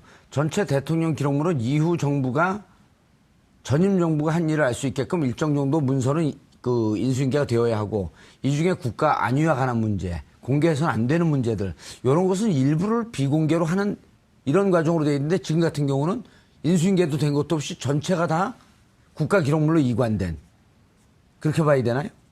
그 부분 간단히 먼저 말씀드리면 예. 네, 대통령 기록물이라는 넓은 개념이 하나 있고요. 예. 그 안에 이제 봉인이라고 하는 지정 대통령 기록물. 지정 기록물인 거죠. 전체 대통령 기록물은 다 이관이 되고 예. 공개가 원칙인데 다만 이 지정된 부분도 당연히 이관은 되는데 공개하지 않는 이런 것이죠. 알겠습니다. 결국은 후임 대통령도 대통령 이 기록물 관리원에 가서 볼 수는 있는 거죠. 지정 기록물로 봉인되지 않은 대통령 기록물은 다 공개가 원칙입니다. 예, 공개가 원칙이고 다만 이제 거기서 지정 기록물로 된 것 이것은 봉인돼서 15년 내지 30년 동안 그렇죠. 지금 들여다볼 수 그것이 없는. 바로 쟁점인데 아하. 법에는 그러면은 뭐 아무 문서나 예. 지정 봉인할 수 있느냐 그건 아니고요. 법령에 의한 비밀로서 그것이 공개될 경우에 국가의 안전 보장에 중대한 위험을 초래할 우려가 있는 경우 예. 그런 어떤 특별한 요건이 성립해야만 봉인할 수 있거든요. 예. 이번 소송의 쟁점은 지금 이 공개 대상 문서가 이제 세월호 참사 당일 7시간 문서 목록입니다. 문서 자체도 아니고 어떠한 문서를 생산했는지 문서 제목과 문서를 만든 기관, 시간 그런 목록인데 그 목록조차도 지금 봉인을 했거든요. 그래서 이것이 어떻게 법에서 정한 국가안전보장의 우려를 그런 문서에 해당하느냐 그것이 아니라고 하는 것이 이번 소송의 쟁점입니다. 최 교수님, 예. 세월호 참사의 기록 이게 국가 안위에 관한 우리도 여기서 여러 번 다뤄봤잖아요. 그렇죠. 아니 그건 국가 안위와 관계 있는 게 아니죠. 예. 진상 파악을 해서 반드시 공개돼야 될 내용이죠. 박근혜 전 대통령이 안위와는 관계가 있겠죠. 그렇죠. 그 사람 개인의 안위와 관계 있는 거지 국가 안위와 무슨 관계가 있습니까? 세월호 참사에 7시간 동안 무슨 일을 했는지는 본인의 잘못된 부분들을 감추기 위한 꼼수라고밖에 볼 수 없는 것이고요. 예. 황교안 권한대행이 그걸 지정했다고 하는 것은 지금 최근에 황교안 권한대행이 여러 가지 1, 2, 3 정장에 대해서 여러 가지 혐의를 제거하라. 그걸 포함시키지 말라고 지금 압력을 가하는 것으로 보도가 되고 있습니다. 예. 그렇다고 하면 이 부분에 있어서는 박근혜 전 대통령뿐만 아니라 황교안 권한대행도 책임이 있다고 저는 생각을 해요. 예. 사실 박근혜 전 대통령의 7시간 문제가 봉인됨으로써 세월호 문제에 대한 실체를 접근하는데 상당히 어려움이 있는 거 아니겠습니까? 그럼 황교안 권한대행 입장에서도 그것이 들춰졌을 때 본인도 책임을 면할 수 없는 상황이 됐다. 예. 그걸 겨우 감추기 위해서 본인이 실제 권한대행으로 일하지 않았을 때 있었던 일까지도 봉인을 해버린 거잖아요. 그것도 30년씩이나. 그러니까 법에서 자의적으로 판단하지 말고 정말 국가 안위에 문제가 된다고 생각하는 것만 봉인을 하라고 얘기했음에도 불구하고 자의적으로 판단을 해서 본인이 30년이나 봉인을 해버린 것은 이건 국가적으로 반드시 알아야 될 국민이 궁금해한 내용들을 못 알게 만드는 아주 잘못된 행위라고 볼 수밖에 없고 아까 말씀하신 것처럼 청와대 인수인계하면서 문서 10페이지짜리 한쪽 갖다 준 거 아니겠습니까? 그러면 새 정부가 업무를 진행한 데서 전임 정부가 임기 인수해야 될 모든 내용들을 다 봉인해버리고 기록물로 지정해버려서 실제 문재인 정부가 빠르게 국정을 운영하고 또 국정을 인수하는데 여러 가지 어려움을 만들어냈다고 보면 전임 정부 이 박근혜 전 대통령뿐만 아니라 황교안 권한대행 같은 경우에는 국가를 위해서 생각하기보다 본인들의 안위를 먼저 생각하는 그런 아주 잘못된 관점에서 이런 일들이 일어났다고 볼 수 있겠습니다.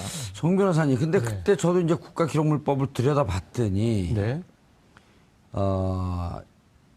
지난해 12월 9일 국회에서 탄핵 소추안이 가결이 되면서 네. 대통령의 직무가 정지가 된 거 아니에요. 네. 그리고 황교안 직무대행이 들어온 거고.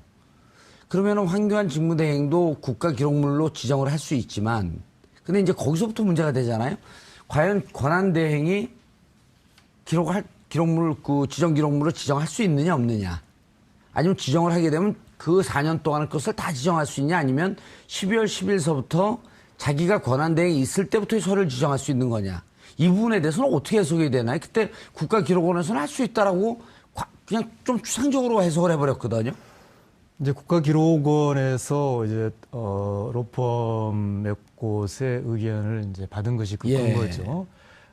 물론 이 사건의 더 핵심적인 쟁점은 이제 과연 이 세월호 문서 목록이 그 법적 요건에 해당하는지가 더 큰 쟁점입니다만, 지금 말씀하신 대로 환경 권한대행 권리가 어디까지 되는 거예요? 권한대행의 권한 범위라는 또 다른 쟁점을 본다면, 물론 이게 지금 전혀 법원 판단을 받지 않은 일이기 때문에 여러 가지 의견이 가능하겠습니다만, 제가 갖는 해석론은 이 법률 조항에 보면 대통령 권한대행의 직무수행과 관련한 문서가 대통령 기록물이거든요. 그러니까 대통령의 직무수행과 대통령 권한대행의 직무수행이 법률에 의해서는 구분되어 있다고 보는 것이죠. 예.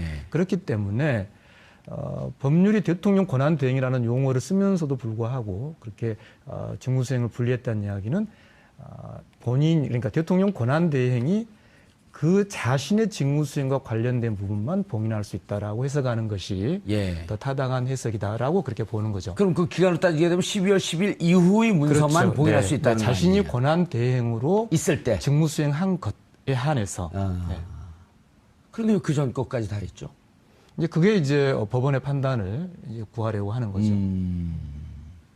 그리고 저는 이게 대통령 기록물법의 법의 취지가 사실은 기록이지 않습니까? 예. 그동안에 이제 전임 정부에서 어떤 중요한 어떤 기록을 충분히 남겨놓지 않는다라는 문제 의식에서 시작한 법인데. 그렇죠. 다 폐기해버리니까 그거 폐기하지 마라. 네. 그리고 좀 남겨놔라. 이런 취지였잖아요. 그런데 당초. 이제 어떤 그 법의 취지를 왜곡하고 이 통치 기록을 숨기는 이제 그런 그 저기로 돼 있는데, 거기에 대해서도 이제 어떤 일부 개정이 저는 좀 필요할 것 같고, 그 다음에 또 연결해서 지금 문재인 정부가 출발해서 난항을 겪고 있는 것 중에 하나가 인수인계가 제대로 안 돼서이기 때문이지 않습니까? 그래서 이 기록물법의 연장선상에서 어떻게 보면 인수인계법의 성격을 지닌 최소한의 다음 정부를 위해서 이렇게 넘겨야 될, 분명하게 명확하게 넘겨야 될 부분들도 기록으로 좀 정리될 부분이 필요가 있지 않나 싶습니다. 그리고 지난 노무현 정부 때 국가 안전에 관련 위기관리에 대해서 매뉴얼을 만들어놨다가 그 매뉴얼북들을 심지어 청와대 지하 벙커에 이렇게 가지런히 꽂아놓기까지 하고, 제가 눈으로 확인도 했습니다만, 어쨌든 그랬던 것들을 위기관리 매뉴얼들이 또 거의 봉인되다시피 그렇게 무시되다가, 지금 보니까 당시 이제 그런 그 위기관리 그 매뉴얼을 만들었던 유희인 비서관이 지금 국민 안전처에 이렇게 아마 임명이 될 것 같은데, 그렇게 해서 그런 것들도 좀 체계화되는 노력들이 다시 좀 법적으로 또 완결되었으면 하는 바람입니다. 네, 그 정봉주 앵커께서 제기하신 문제 짧게 말씀드리면, 이제 그러면 이런 반론이 있을 수도 있지 않습니까? 그게 갑자기 직무 정지된 상태에 그 대통령 수행 기간 중에 있었던 문서는, 그러면 만약에 권한대행이 어떻게 할 거냐? 아무런 행위를 할 수 없다면 그건 다 자유롭게 공개돼야 되는 거냐? 그것에 대해서도 이 법은 어떤 대비책이 있습니다. 이 법은 어떻게 되어 있냐면, 대통령 기록물은 공개를 원칙으로 하되, 다만 비공개는 정보공개법에 따라서 비공개할 수 있도록 되어 있어요. 그 정보공개법에 이미 국가안전보장을 이유로 하는 비공개 조항이 있습니다. 그러니까 설령 황 대행이 박 전 대통령의 직무수행 기간 동안에 대해서 봉인을 하지 않았다고 해서, 그러면 그게 다 통째로 공개가 되는 건 공개되느냐? 아니고. 그건 아니라는 거죠. 근데 이 문제를 세월호 7시간 문제 그 문건이 비공개가 됐는지 제일 처음에 이 문제 제기를 하면서 송 변호사가 찾아낸 거 아니에요? 제가 이제 이 뭐 한미 자유무역 협정이라든지 예. 뭐 일본 수산물 방사능 검역이라든지 주로 이제 국제 통상 분야에서 정보 공개 청구 활동을 이제 꾸준히 했지 않습니까? 예. 그런데 이 세월호 7시간 문서에 대해서는 이제 결국은 영장 집행도 사실상 좌절되고 이제 그런 걸 보면서 이거 정보 공개 소송을 해야겠다라고 판단을 한 거죠. 그런데 정보 공개 청구를 했더니만 의외로 그 부분까지 이 지정 즉 봉인됐다라는 그러니까 옛 정부, 옛 청와대의 답변이 있었죠. 그게 이제 처음 확인된 문서였던 그 거예요. 부분까지라는 건 뭐죠? 목록까지도 다. 그렇죠. 그러니까 세월호 애초에는 그때만 하더라도 목록까지라고는 답이 없었고 예. 그때 이제 세월호 문서 내용 관련 문서들 전체 다. 예, 그렇죠. 그래서 이제 이게 처음으로 지정됐다는 걸 확인할 수 있었고요. 근데 문제는 이게 지정이 되고 나서는 이제 아까 말씀드린 것처럼 국가기록원은 넘어가 버리지 않습니까? 예. 청와대는 없단 말이죠. 그러니까 이제는 국가기록원에다가 정보공개 청구를 할 수밖에 없는 것이죠. 예. 그래서 국가기록원에 아까 말씀드린 이것은 대통령 기록물 관리법상의 요건을 갖추지도 못했고 또 지정할 권한이 없는 자가 지정한 것이기 때문에 무효다. 무효다. 네, 그렇기 때문에 국가기록원은 공개를 해야 된다라고 정보공개 청구를 했더니만 국가기록원은 이미 지정되어 있다. 그래서 다시 이의 신청을 했더니만 국가기록원에서는 이게 무효인지 아닌지를 판단할 권한이 없다. 그래서 이의 신청까지 기각이 되는 상황이죠. 예. 그래서 결국은 이 문제는 그렇다면은 법에 나와 있는 제적위원 국회 제적의 3분의 2 이상의 동의로 이걸 풀 수 있느냐? 예. 지금 국회 상황에서는 어렵단 말이죠. 어렵죠. 네. 예. 그럼 이걸 막연히 그러면 다음 총선에 넘기는 게 과연 지금 이 세월호 진실 규명이나 또 국민의 기본권 보장의 측면에서 본다면은 그건 너무 뒤로 넘기는 거죠. 그렇게 본다면 지금 불가피하게 우리 법치주의 원칙을 법원을 통해서 확인하는 것 외에는 지금의 시점에서는 다른 방법이 없게 된 그런 상황인 겁니다. 어떻게 확인한다는 거죠? 결국은 법원에 소송을 해서 이 어떠한 행정작용도 법률에 근거해야 되지 않습니까? 예.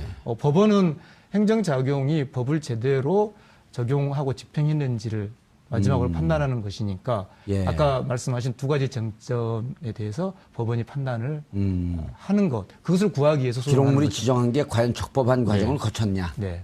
아. 다른 방법이 예. 지금으로서는 없게 돼버린 겁니다. 그래서 법원에 행정소송을 한 건가요? 이제 내일 하는 거죠. 내일. 네. 자, 이게 상당히 시간이 오래 그 경고가 될 것 같지 않아요? 그렇지만 우리 아주 민감한 쟁점 우리 아닌가요? 법치주의에서 대단히 중요한 사건이 될 것이고 반드시 법원이 예.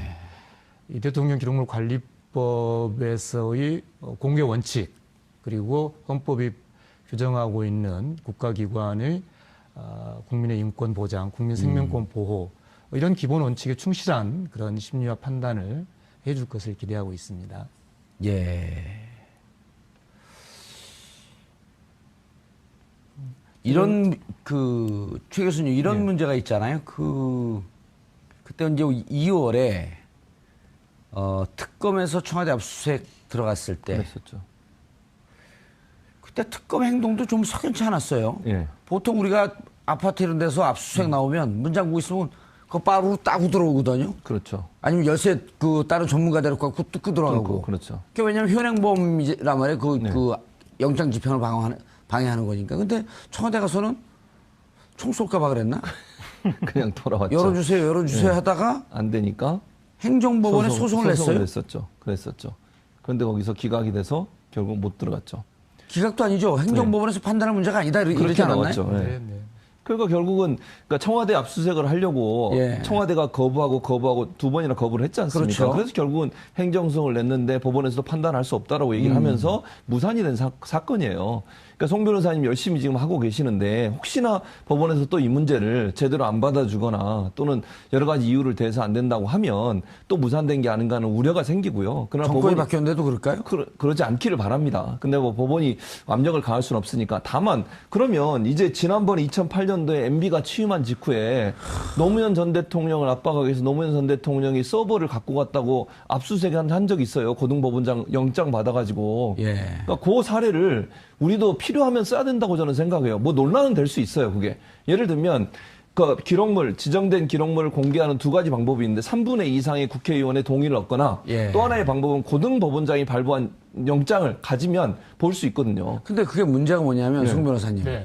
고등법원장의 그 영장이 있으면 볼 수 있다라고 하는 것도 세월호 전체에 대한 자료를 다 공개할 수 있는 게 아니고 항목별로 다 적시하는 거 아닌가요? 아주 구체적으로? 그러니까 이제 그 조문은 이를테면 특정 형사 사건이라든지 예. 특정 사건의 그 특정 문서가 증거로 돼야 할 경우. 아하, 네. 그럴 땐 적시하지만 그럴- 지금처럼 세월호 전체일 경우에는 이거 뭐 공개 여부를 법원이 결정할 수 있다 이런 얘기인가요? 아니요. 제 말씀은 그렇게 어떤 특정 문서가 예. 사건의 증거로 제출돼야 될 경우에 한해서 고등법원장의 영장이라는 것이 있는 것이지 그런 어떤 특정 재판이 전제되어 있지도 않은데 고등법원이 영장을 발행하거나 법 조문이 그렇게 안 되어 그럼 있습니다. 고등법원이 영장을 볼 수 있는 영장을 발부할 수 없다는 얘기인가 이 건에 대해서는? 이를테면 어떤 사건이 발생을 했는데 지금 발생 안 했잖아요. 그러니까 이를테면 어떤 예. 사건이 발생했는데 그 사건의 증거로 그 문서가 제출돼야 된다. 아하. 그런 상황이 발생해야만 고등법원장의 영장이라는 것이 가능한 거죠. 예, 국회 3분의 2 열람권은 그냥 일반적으로 네. 열람할 수 있는 거고. 네. 그럼 결국 지금 현재로서는 만약 법원에서 이 행정소송을 받아들이지 않고 그 적법한 행위가 아니었다. 내일 지금 소송을 열심히 준비하고 있는데 예. 아니라고 만약에 안 받아들인다고 너무 빨리 말씀하시는 것 같습니다. 아니죠. 왜냐하면 이게 지금 목록에 관한 거지 않습니까? 그리고 우리 지금 목록에만 걸었나요? 예, 우리 정보공개법은 목록 자체는 반드시 공개하도록 하고 있고 아하. 왜냐하면 심지어 목록을 작성할 의무까지 부여하고 있습니다. 목록을 작성하지 않으면 시민이 어떤 문서가 있는지 모르지 않습니까? 예. 다만 예외적으로 극히 예외적으로 목록 자체가 어떤 안전 보장을 침해할 우려가 있는 그건 사실상 성립하기 어려운 거죠. 예. 그렇기 때문에 제가 아까 말씀드린 것처럼 이 사건이 우리 헌법에서의 기본권 보장의 기본 원칙과 관련되어 있기 때문에 법원이 국민의 기본권 보장을 위해서 성실히 심리할 것으로 그렇게 기대하고 있습니다. 자, 일단 내일 내는 거는 이거네요. 전체 문서가 지금 잘못 지정됐다. 는 아니죠. 가 아니고. 네. 세월호 1106만. 그것도 아니고요. 그 지정이 되어 있는데 그 중에서 세월호 문서가 어느 것이 지정이 되었냐라고 하는 목록이 있을 터인데 네. 목록조차도 대통령 네. 지정 기록물로 되어 있으니 예. 그 문서만 공개해라. 예, 그 목록에 대한 공개 소송입니다. 세월호 7시가 문서 목록. 야, 문서까지 하면 자, 물론 한꺼번에 다 얻을 수 있으면 좋겠죠. 예. 네. 그러나 이를테면 목록을 지정한 행위, 그게 가령 잘못됐다고 판단이 된다면요. 아주 의미는 출발이 되는 것이죠. 그 다음에 그렇죠. 그럼 목록을 일단 공개가 될 테니까. 그러면은 이게 과연 어떤 문서가 실제로 문서가 있었는지. 예. 그냥 우리는 지금 봉인했던 것만 알고 있지 그 내용도 모르고 이것이 껍데기인지 아닌지도 모르고 예. 있는 것이죠. 저는 이렇게 청와대 압수수색을 할 때 그런 시뮬레이션을 한번 해봤습니다. 그러니까 아까 말씀하셨듯이 보통은 압수수색을 할 때 거기를 막으면 이 열쇠는 끊고 그다음에 사람이 방해를 하면 그 사람에 대해서 문제 제기를 법적으로 걸지 않습니까?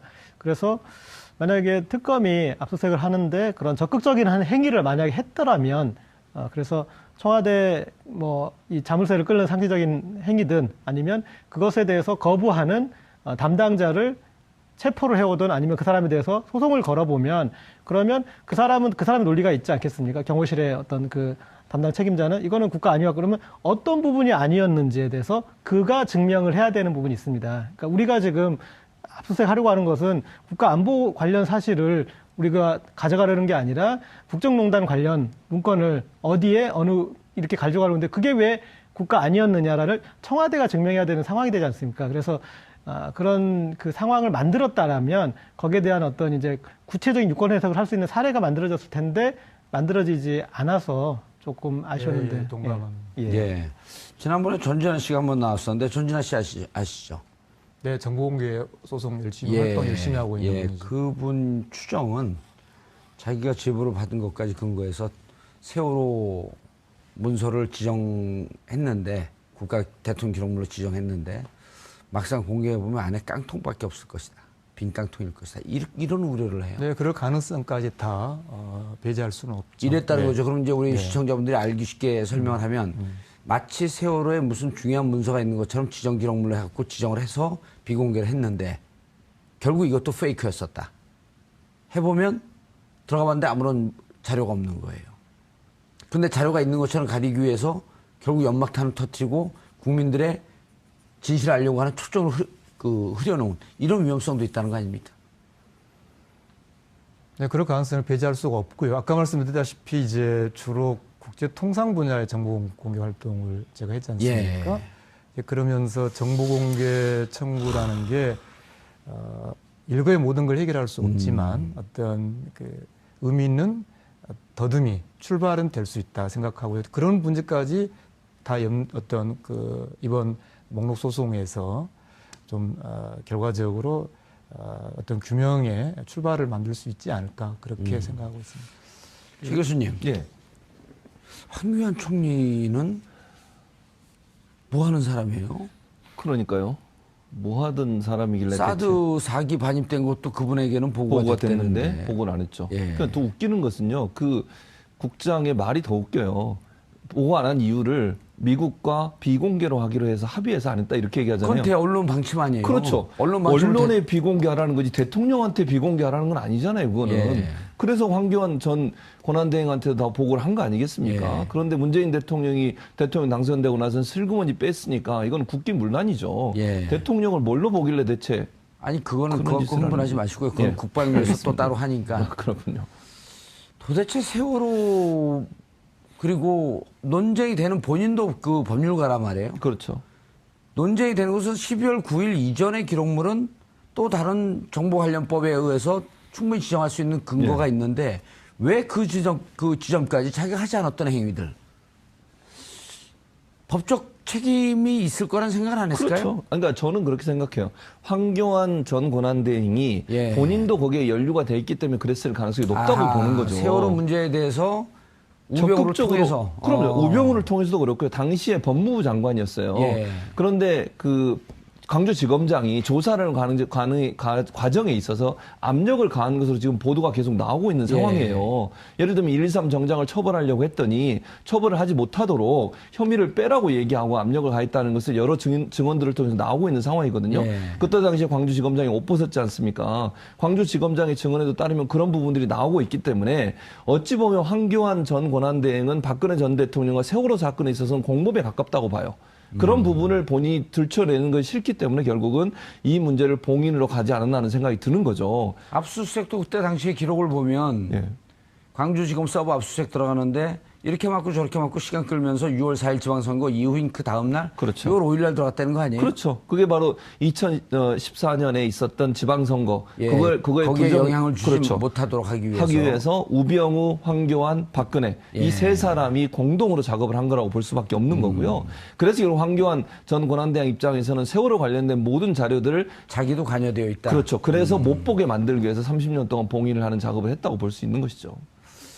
그 리스트만 나와도 의미가 좀 있을까요? 그렇죠. 목록이 공개되면은 정말로 이제 목록이라는 것은 아까 말씀드린 대로 문서의 제목, 예. 그 작성자, 작성 날짜 이거거든요. 그러면 최소한 정말 무슨 문서가? 예, 어떤 문서가 있었는지 여부 그런 거 알 수 있죠. 그리고 목록이 공개된다는 것은 이제 우리가 제기한 법적 주장이 받아들여졌다는 의미이기 때문에 예. 그 다음번에는 저는 이제 세월호 유족분들께서 내용 자체를 공개하라는 그러한 충분히 활동이 가능하다고 생각합니다. 예. 최 교수님, 그 2008년 MB 취임 뒤에 예. 노 전 대통령을 또 코너로 몰았잖아요. 대통령 기록물을 무단 반출했다. 네. 그 서버에 그 대통령 기록물이 있다 하면서 또 그 서버 압수수색하고 아주 난리를 폈잖아요. 그랬었죠. 그리고 2012년에는 그 NLL 대화록도 공개하고 네, 그랬었죠. 어떻게 오선하냐 그랬더니 찌라시다. 예. 그리고 그 다음에 2013년에 국정원장이 남북 정상회담의 대화록을 공개했고. 그랬었죠. 그 자기들은 다 하는 거죠. 아니, 그러면서 이것도 사실 이렇게 하면 안 되는 거죠. 그렇죠. 이렇게 하면 안 되는 거죠. 예. 그만 결국은 그때 당 전 정권에 대해서 무슨 뭐 망신 주기 또는 흠집 내기. 예, 흠집 내기 예. 이런 건데 저는 아까 이제 송 변호사님 말씀하셨듯이 고등법원장의 압수수색 영장이 재판을 통해서 이루어진다고 하면 사실은 세월호 관련해서 여러 가지 재판을 예를 들면 뭐 고소를 하거나 아니면 재판을 열 수 있는 방안들을 고민해 볼 필요가 있다고 저는 생각이 들어요. 세월호 피해자들도 고소를 할 수 있을 것 같고요. 지금 여러 가지 뭐 언론사에서 나오고 있는 황교안 전 권한대행의 여러 가지 개입 사건 이런 문제들도 법원의 판단을 받기 위해서라도 고소를 해서 이 문제가 세월호 7시간 관련된 문제가 있다고 하면 압수수색 영장을 받아서라도 볼 수 있는 가능성은 충분히 있다는 생각이 듭니다. 시민사회단체든 아니면 세월호 피해자든 이런 분들이 황교안 전 총리 지금 전 권한대행의 여러 가지 개입 사건에 대해서 법원에 고소를 하고 법원에서 그걸 판단받는 과정에 있어서 압수수색 영장을 발부받아서 볼 수 있는 여지도 충분히 있다고 보기 때문에 만약에 국회에서 이 문제가 해결이 안 된다고 하면 그런 방법도 우리가 충분히 고려해 볼 필요는 있다는 생각이 듭니다.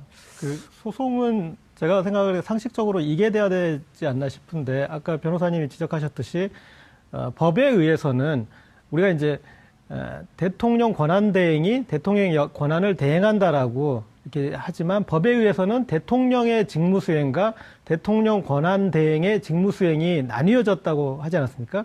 그렇기 때문에 대통령 권한 대행이 이 기록물 지정을 한 것은 직무 수행의 범위를 넘는 것으로 볼 수도 우리가 있으니 그래서 황교안 대행이 기록물 지정한 것에 대해서는 권한을 넘은 것으로 봐서 그것에 대해서 지정에 대해서 무효 소송을 제기해서 일단은 황교안 대행이 지정한 것에 대해서 무효로 하는 그 부분에 대한 게 진행돼야 되지 않나요? 전 무효 소송이나 이런 등등의 문제 그러니까 지금 결국 문제는 송 변호사님이 민변의 자격 혹은 개인의 자격으로 이 활동을 했던 분의 자격으로 이렇게 물론 그 활동을 열심히 하시긴 했지만 축소하자는 것이 아니고 이게 국가 차원의 문제 아니에요? 그렇다고 한다면 지금 새로 출발한 이 정부가 과연 황교안 권한대행의 이러한 지정 행위가 옳은가라고 하는 것을 정부 차원에서 문제 제기해야 되는 거 아닌가요? 문제 제기를 할 수 있겠죠. 지금 우리 고 기자님이 중요한 말씀을 해주셨는데 결국은 내일 소송이 그 부분을 포함할 수밖에 없습니다. 왜냐하면 이제 피고가 국가기록원만 될 수가 없는 것이 국가기록원의 입장은 지금 잘 말씀하신 대로 새 정부가 그 잘못됐다라고 지적을 해야 한다면 결국은 국가기록원이 그걸 지적을 해야 된다는 이야기거든요. 그렇죠. 근데 지금 국가기록원의 입장은 자기들은 그 황 대행의 지정행위의 정당성 여부를 판단할 권한이 없다는 것이 공식 입장이에요. 그건 정권 교체 이전에 아닙니다. 소극적이. 정권 교체 이후에. 이후에도 지금 자기들 판단할 근거가 없다. 그래서 지금 이 상황이 불가피한 거죠. 그래서 고 기자님께서 적절히 지적하셨듯이 그 인사 교체를 해야겠네요, 빨리. 잘 지적하셨듯이 이제 내일 1차적으로는 국가기록원이 일테면 이 지정행위가 그대로 있기 때문에 우리들은 어쩔 수 없다. 그런 것에 대비해서 동시에 황 대행의 지정행위가 무효라는 확인 소송을 같이 병합해서 들어갑니다. 아, 내일 같이 들어가나요? 네. 그런데 제가 질문한 그 포인트. 네. 결국 이 정부가 해야 되는 거 아닙니까? 모든 행정작용은 일정한 이제 법적 근거가 있어야겠죠.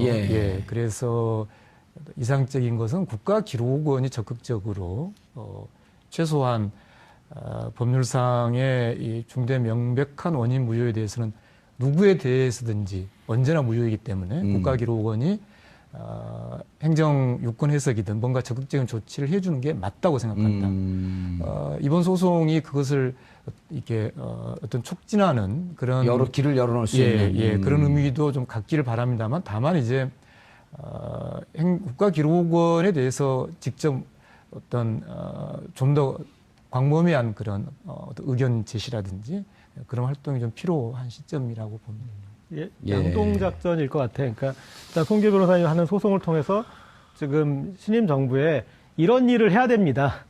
이런 일을 따져봐야 됩니다를 먼저 지금 보여주신 것이고 또 하나는 어쨌든 고등법원장이 압수수색 영장을 발부해서 이 공개하게 할 수 있으니 근데 그것은 이제 구체적인 재판의 증거 자료가 돼야 되는데 그 부분에 대해서는 세월호 특조위 2기 특조위가 구성된다면 이기특조위에서 이제 그런 관련 제반에 대해서 문제 제기를 하는 과정에서 그 부분에 대해서 이제 어떤 소송 주체가 유가족이 될 수도 있고 국가가 될 수 있겠지만 소송을 가고 그리고 구체적인 어떤 세월호 관련 자료들을 공개하려는 노력을 또 그런 예. 측면에서도 갈 수 있을 것 같습니다. 최 교수님, 예. 대통령 후보 시절에 세월호 7시간 기록이 보인됐다. 진실 30년 동안 가다 놓자는 것 아니냐. 환경권한대행이 봉인한 세월호 기록을 저 문재인이 국회 공개를 요구하겠다. 그래서 반드시 안전한 나라를 만들겠다. 자, 국회 요구하는 것은 어쨌든 3분의 2. 동의를 받아야죠. 3분의 2 이상의 동의가 있기 때문에 현실적으로 불가능하단 말이에요. 그렇죠. 그러면 이제 이것이 다시 원점으로 돌아가서 환경권한대행이 지정한 것이 법적 정당성이 있느냐. 예. 라고 하는 것을 후보 시절에 발언한 것에 근거한 문재인 대통령께서 현 정부가 이러한 적극적 행위를 해야 되는 거로 보이거든요. 해야 되죠. 그러니까 문재인 대통령 입장에서는 본인이 후보 시절에 공약을 낸 거 예. 아니겠습니까? 그렇다고 하면 어떤 형태로든 이 일이 완성될 수 있도록 실현될 수 있도록 하실 필요가 있고요. 예. 그렇다고 아까 말씀하신 것처럼 국회에서 3분의 2 이상의 동의를 얻을 수 없는 상황이라면 다른 다른 국회를 방법도 끌고 들어가면서 자꾸만 정치적 쟁점화 시키는 그렇죠. 것보다도 그럴 수 있죠. 네. 그러면 이제 이렇게 얘기하기 자유한국당 입장에서는 전 정권에 대한 비난이냐 비판이냐 뭐 억압이냐 이렇게 얘기할 가능성이 있기 때문에 그럼 우리 이렇게 얘기했죠. 왜 정권을 뺏겼냐 그럼. 그렇죠. 할 말이 없겠죠. 그럼 예. 그쪽에서. 그래서 그런 부분이 아니라고 하면 지금 두 분이 나눴던 말씀처럼 법적인 방법을 통해서 그걸 밝혀낼 수 있거나 아니면 볼 수 있는 방안들을 찾을 필요가 있다. 그러니까 국가가 적극적으로 개입할 필요가 있고요. 국가라고 하는 것은 그렇죠. 잘못된 나라를 나라답게 네. 만드는 거 아니겠습니까? 잘못된 통치행위나 잘못된 어떤 행위에 대해서 바로 잡는 것도 현 정부가 해야 될 중요한 업무 중에 하나입니다. 그게 적폐청산의 중요한 방법이기도 하고요. 예. 그렇다면 문재인 대통령께서 적극적으로 비서관들이나 수석들을 통해서 이 문제를 법적으로 해결할 수 있는 방안들을 검토하실 필요가 있고 그래야 국민들이 정말 궁금해하고 아직도 진실이 감춰져 있는 거 아니겠습니까? 예. 문재인 대통령 시대가 열렸는데도 아니 그리고 국가기록원을 통해서 예. 적극적 해석할 수 있는 국가기록원이 지금 뒷줄이고 있으면 안 되는 거 아니에요? 그럼요. 이 부분에 대해서 기실 우리가 그때 이런 판단을 했지만 예. 다시 면밀히 검토해 본 결과 이렇게 적극적 판단할 수 있다라고 할수 하는 얘기를 있죠. 하는 것이 제일 간단한 거 아닌가요? 예, 그렇죠. 지금 첫 출발은 일단 목록이니까 예. 목록 부분은 법적 판단을 충분히 할 수 있거든요. 그렇지. 그 내용이야말로 이제 우리가 법적 판단을 받아봐야 되겠지만 목록 공개까지 막은 것은 네. 온당치 않다. 나는 국가기록원의 입장이 있으면 바로 공개하면 되는 거 아니에요? 그렇죠. 이거는. 그러니까 국가기록원을 문재인 대통령께서 어떤 형식으로든 좀 바로잡을 필요가 있다는 생각은 들어요. 예. 그래서 어쨌든 국가기록원이 제대로 판단할 수 있도록 해야죠. 송 변호사님 얘기했듯이 아니 국가기록원이 스스로 판단할 수 있는 부분도 있지 않겠어요? 예. 그런 부분들을 전혀 고려하지 않고 무시하고 못한다고 하는 것도 직무유기죠. 알겠습니다. 세월호 참사와 관련된 자료는 대통령 기록물로 지정돼 30년 동안 봉인된 상태입니다. 환경한 권한대행의 판단입니다. 세월호 참사는 2014년 4월 16일 당일만의 참사가 아닙니다. 불의와 불법이 정상으로 오해되었던 우리 사회의 참사였습니다. 반드시 밝혀내어 진실을 알아야 합니다. 어느 누구도 이를 덮거나 막을 권한이 없습니다. 잘못된 과거를 바로잡는 일, 세월호 참사의 진실을 밝히는 것으로부터 시작해야 합니다. 이 정부도 진실을 밝히기 위해 할 수 있는 모든 조치를 다할 것을 촉구합니다. 6월 6일 화요일 정봉주의 품격시대 마치겠습니다. 감사합니다.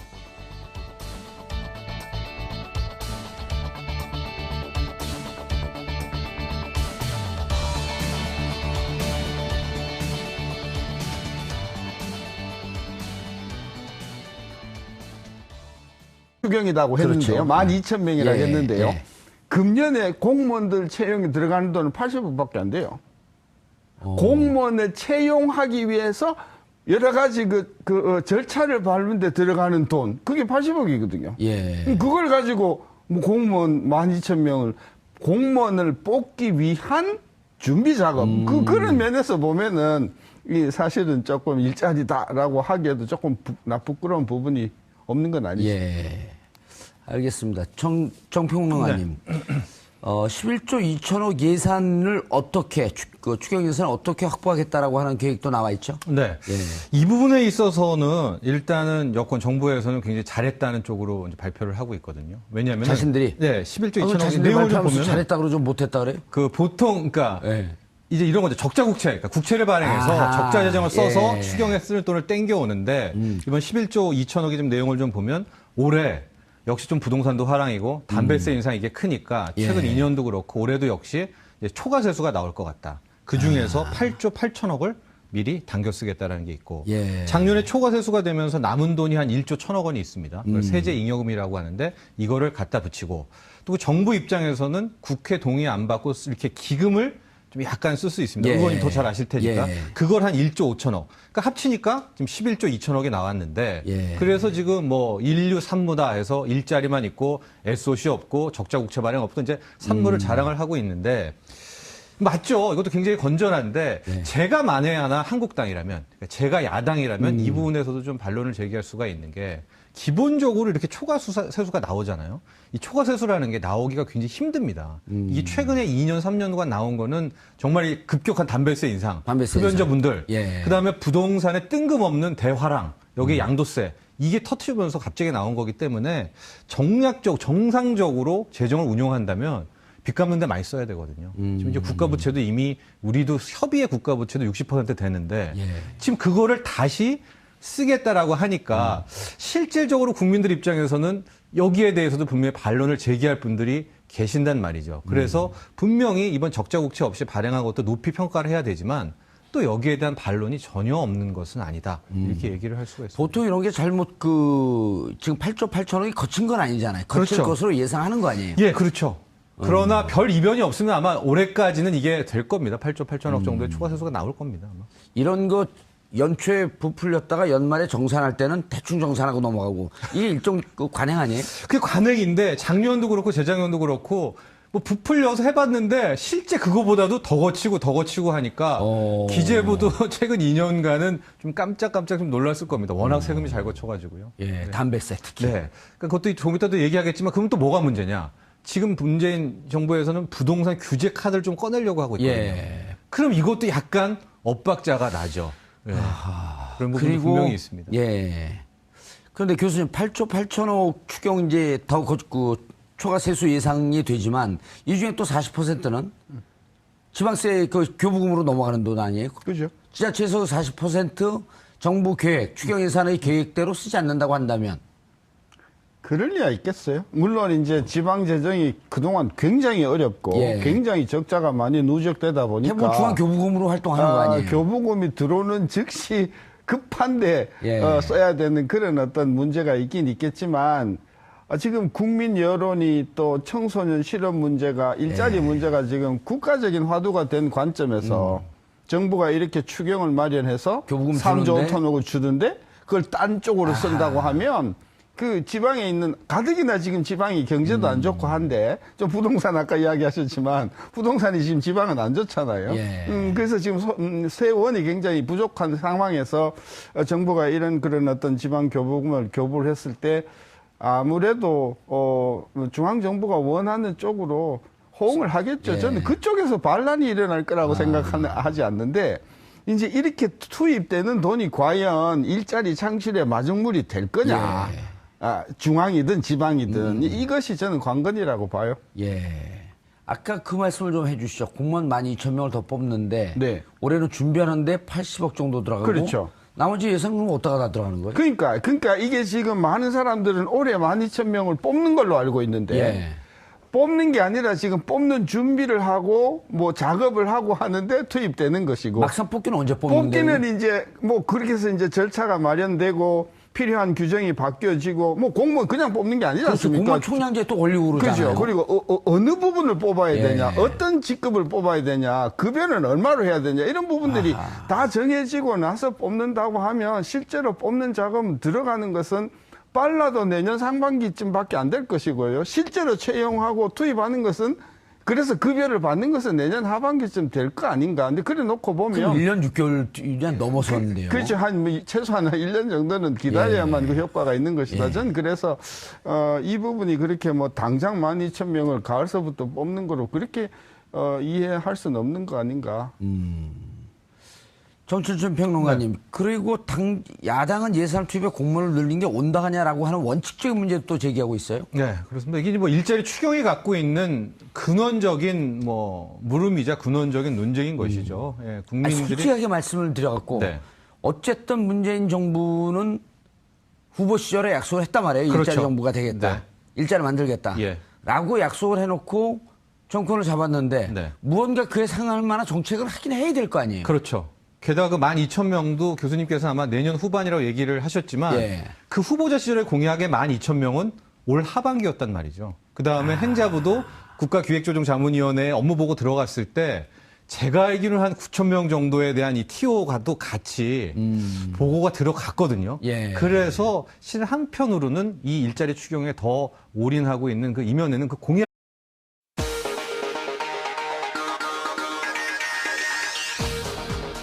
여러분의 오후를 확 뒤집겠습니다. 한 발 더 깊이 들어가는 시사 프로그램 정봉주 품격시대 정봉주입니다. 문재인 정부가 일자리 창출을 위해 11조 2천억 원의 추가 경정 예산을 편성했습니다. 공공부문 일자리 창출을 마중물로 경기를 부양시켰다는 건데요. 제2노믹스의 첫 단추인 일자리 추경을 둘러싼 기대와 우려를 짚어봅니다. 민주사회를 위한 변호사 모임이 세월호 7시간과 관련된 문서 공개를 요구하는 소송을 제기합니다. 현재 참사 당일 청와대의 행적은 대통령 기록물로 지정돼 최장 30년간 봉인된 상태입니다. 민변의 소송으로 세월호의 진실, 그 판도라 상자가 열릴 수 있을까요? 6월 6일 화요일 정봉주 품격시대 시작하겠습니다. 문재인 정부가 일자리 창출을 위해 11조 2천억 원 규모의 추가 경정 예산안을 편성했습니다. 장하성 청와대 정책실장은 현재 일자리 부족과 소득 분배 악화 상황을 재난에 가깝다고 표현하며 추경의 필요성을 강조했습니다. 근거로는 소득 하위 20%인 최하위 계층의 소득이 지난해 1분기부터 5분기 연속으로 급격하게 감소했다는 점을 제시. 이런 원인은 결국 높은 실업률 때문에 발생한다고 진단했습니다. 하지만 자유한국당은 이번 추경은 국가재정법이 정한 추경 편성 요건에 부합하지 않는다며 일찌감치 반대 입장을 펼쳤습니다. 현행 국가재정법상 추경안 편성 요건은 전쟁이나 대규모 재해가 발생한 경우, 경기 침체, 대량 실업, 남북관계 변화 등 대내외 여건에 중대한 변화가 생겼거나 생길 우려가 있는 경우, 또는 법에 따라 국가가 지급해야 할 지출이 생겼거나 증가하는 경우 등 3가지입니다. 바른정당도 증가된 세수에 맞춰 공무원을 추가로 뽑는 주먹구구식 일자리 정책으로는 청년 실업이나 저소득층 지원 어느 것도 성과를 거둘 수 없다고 비판했습니다. 추경안 국회 통과에 캐스팅보트 역할을 진 국민의당은 유보적인 입장이라 추경 편성이 순탄치 않을 것이라는 전망이 나오고 있습니다. 청년 실업률이 17년 만에 사상 최고 수준에 이른 현재, 문재인 정부의 1호 정책인 일자리 창출이 추경을 통해 민간 부문의 수요를 견인하는 마중물 역할을 할 수 있을지 지금부터 분석해 보겠습니다. 6월 6일 월요일 정봉주 품격시대 첫 번째 이슈 들어갑니다. 문재인 정부의 첫 추가 경정 예산 추경이 11조 2천억 원으로 확정됐습니다. 이번 추경의 핵심은 문재인 대통령이 최우선 국정과제로 꼽은 일자리 창출에 올인한다는 건데요. 자세한 내용을 전문가 세 분 모시고 말씀 나눠보도록 하겠습니다. 고재열 시사인 기자 자리하셨습니다. 네, 안녕하십니까. 오늘 6월 6일 무슨 요일이죠? 현충일입니다. 월요일에 화요일에? 화요일입니다. 근데 아까 왜 월요일이라 그랬지? 왜 그러셨습니까? 처음부터. 아니 오늘 그 공휴일인데 네. 작가들 매 정부가 출범하는 해에는 꼭 추경이 있어 왔습니다. 그 일종의 선물 같은 건가요? 어떻게 되는 건가요? 일종의 뭐 선물이라고 하기보단 이런 거죠. 우리가 이번에 임기를 시작하는데 올해 예산은 과거 정부가 한 거 아니냐. 그래서 세수는 새 포대에 담아야 된다. 아하. 그러니까 뭔가 새로운 돈이 필요한데 예. 이 부분은 추경으로 편성하겠다. 이게 98년, 2003년, 2008년, 2013년 지금 계속해서 뭐 어떤 정부는 뭐 두 번, 세 번 한 적도 있는데요. 예. 그래서 매년 있어 왔기 때문에 결국은 지금 뭐 야당이 반대를 한다고 하지만 결국은 반대하는 논리대로 과거 정부에서 자기네들이 추경을 해온 그런 그 경력을 갖고 있기 때문에 예. 저는 그런 부분에서는 어쨌든 논리적으로는 좀 약할 거라고 봐요. 조금 모순적 반대를 하고 있다. 자기 모순적인 예. 거죠. 이번에 11조 2천억 예산 편성한 그 규모는 어떻게 보셨어요? 지금 규모나 이제 내역을. 숫자로 보면 역대 5번째예요. 98년도 IMF 이후에 5번째인데, 예. 근데 사실은 지금 11조 2천억 원을 예를 들어서 20년 전에 또는 뭐 10년 전에 이 김대중 정부 때나 아니면 뭐 이명박 정부 때의 그 1조하고 1대1로 비교할 수는 없으니까 예. 사실은 지금 11조 2천억이라고 하는 것은 과거 수준으로 우리가 평가를 다시 해본다고 하면 5위가 아니라 뭐 한 7위, 8위권 내려가는 거다. 돈의 가치가 좀 떨어졌으니까. 예. 저는 그래서 그 자체를 가지고 뭐 5위다, 뭐 4위니까 이게 크다, 작다 이렇게 논란하는 것은 별로 경제적인 실익은 없고요. 예. 이 내용이 어디에 투입되는가 하는 부분이 중요한데 역대 그 추경은 대부분 인프라에 집중됐었어요. 기간 시설. 예. 뭐 기간 시설이라 그러면 그래도 좀 매력적이라고 한데요. 최경환 때는 뭐 했냐면은 복합 리조트라고 해가지고 예. 관광단지 개발하는데 뭐 투입하겠다 뭐 그런 추경 예산을요? 그렇죠. 예. 그 2014년도 추경이 이제 그랬다고 예. 기억이 되는데 어쨌든 이번에 추경은 규모보다도 내용을 일자리 쪽에다가 방점을 뒀다는 것이 굉장히 저는 소위 우리가 자주 쓰는 파라다임 시프트다. 예. 파라다임 시프트고 여태껏 해왔던 추경하고는 본질적으로 성격이 좀 다르다. 저는 그런 면에서는 평가는 하고 싶은데 그 내용을 우리가 조금 이따 들어가 보면 예. 이게 과연 그러면 일자리인가 그런 부분에 있어서는 저는 조금 납득이 가지 않는 그런 부분이 있어요. 예를 들면은 뭐 그 여러 가지 그 사실은 그 복지에 관련된 지출들 예. 이런 것들을 예를 들면 노인들한테 지급하는 돈을 조금 올려준다. 예. 그걸 가지고 뭐 일자리 창출이라고 하는 것은 저는 그런 유의 말하자면은 예산은 과거에도 쭉 있어 왔었거든요. 저는 그래서 막 일자리 창출 추경이라고 막 수용은 하면서도 그 내용을 들여다보면 사실 과연 그런가. 더 재밌는 것은 공무원들을 위한 나오라 그러니까 은근히 태업을 하는 겁니다. 저는. 확인도 안 하고 제가 읽어버렸어요, 그냥. 예. 교수님 오랜만에 나오셨어요. 네, 반갑습니다. 예, 신세등 교수님 자리하셨습니다. 반갑습니다. 예. 정철진 경제평론가님 자리하셨습니다. 네, 안녕하십니까. 예. 오랜만에 나오셨죠? 네, 그런 것 같아요. 어디 경제 TV를 보니까 거기서 막 이걸 털고 계시더라고요. 네. 경제 TV는 많이 나가시죠? 아니요, 경제 TV도 요즘에 잘 뭐 안 하고 있고 예. 전반적으로 좀 방송 중이 이제 정치 쪽으로 많이 포커스가 좀 맞춰지면서 예. 또 오랜만에 품격 시대에서 경제 이슈를 다룬다고 해서 예. 그냥 달려왔습니다. 요즘은 어찌 보면 추경도 추경이지만 다음에 부동산 문제도 한번 다뤄야 될 것 같아요. 좋죠. 네. 지금 부동산 폭등하려고 들썩들썩하고 있는데. 네, 그렇죠, 교수님? 그렇죠. 예, 알겠습니다. 그럼 다음 주에는 부동산 문제를 한번 다뤄보도록 하겠습니다. 네. 추경. 일단 경제만 나오면 기자들도 좀 움찔이잖아요. 이거 잘 예. 모르는 것 같아갖고. 전문가 3분 모시고 그러는데 움찔하더라고요. 예, 저는 그냥 오늘 전문가 두 분에게 공부하는 예. 자세로 임하도록 하겠습니다. 아니, 전문가 3분은 맞아요. 저까지 포함해서. 예산 편성을 어떻게 하겠다는 건가요? 이번 추경은 이제 특이한 게 일자리만을 주제로 편성이 되었고요. 구체적으로 보면 일자리 창출에 4조 2천억 원, 그리고 예. 일자리 여건 개선에 1조 2천억 원, 일자리 기반 서민생활 안정에 2조 3천억 원, 그리고 마지막으로 지역 일자리 창출을 위한 지방재정 보강에 3조 5천억 원이고요. 예. 오늘 천천히 말씀을 나누겠지만 역대 정부에서 추경이 통과를 못한 적은 없습니다. 그러니까 추경이 처음 계획과 이렇게 변경된 적은 있지만 못한 적은 없고 그리고 예. 지금 야당의 반대는 제가 봤을 때는 이 추경이 통과되기 위해서 또 야당이 원하는 바도 좀 들어달라라는 그런 큰 틀에서는 일단 이제 그렇게 보시면서 대체적으로 살펴보시면 될 것 같습니다. 야당이 원하는 바는 가뭄 대책에 따른 주로 이제 농촌 지역에서 지역 예산 달라 이런 거 아닌가요? 네. 예. 근데 가뭄 예산도 있긴 있어야 될 텐데. 지금 가뭄이 예. 지금 갑자기 추경으로 반영할 만큼 국가 재난 상태냐? 그렇죠. 이제 거기에서 약간 좀 이견이 있을 수 있어서 만약에 이제 가뭄이 이거보다 더 심해진다. 근데 오늘 좀 비가 오고 있긴 합니다만 예. 더 심해진다면 또 가뭄을 자체로 이렇게 극복할 수 있는 이제 그 긴급 예산이나 그런 것도 편성할 수 있을 것 같습니다. 예. 교수님이 경제 이슈를 갖고 국회에서 토론할 때 보면요. 주장하는 사람과 반대하는 사람 양쪽 주장이 다 맞는 것 같아요. 그죠. 예. 이게 세상 만사가 다 그렇죠.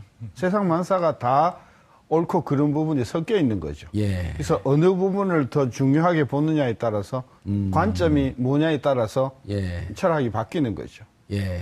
그래서 이번 추경도 보면 이제 관건은 국회에서 이게 통과될 것인가 하는 문제인데 아까 우리 고 기자님 말씀대로 사실 역대 정부가 추경을 한 번도 국회에서 반대해서 저지된 적은 없어요. 예. 꼭 있어 왔고요. 또 하나 재밌는 건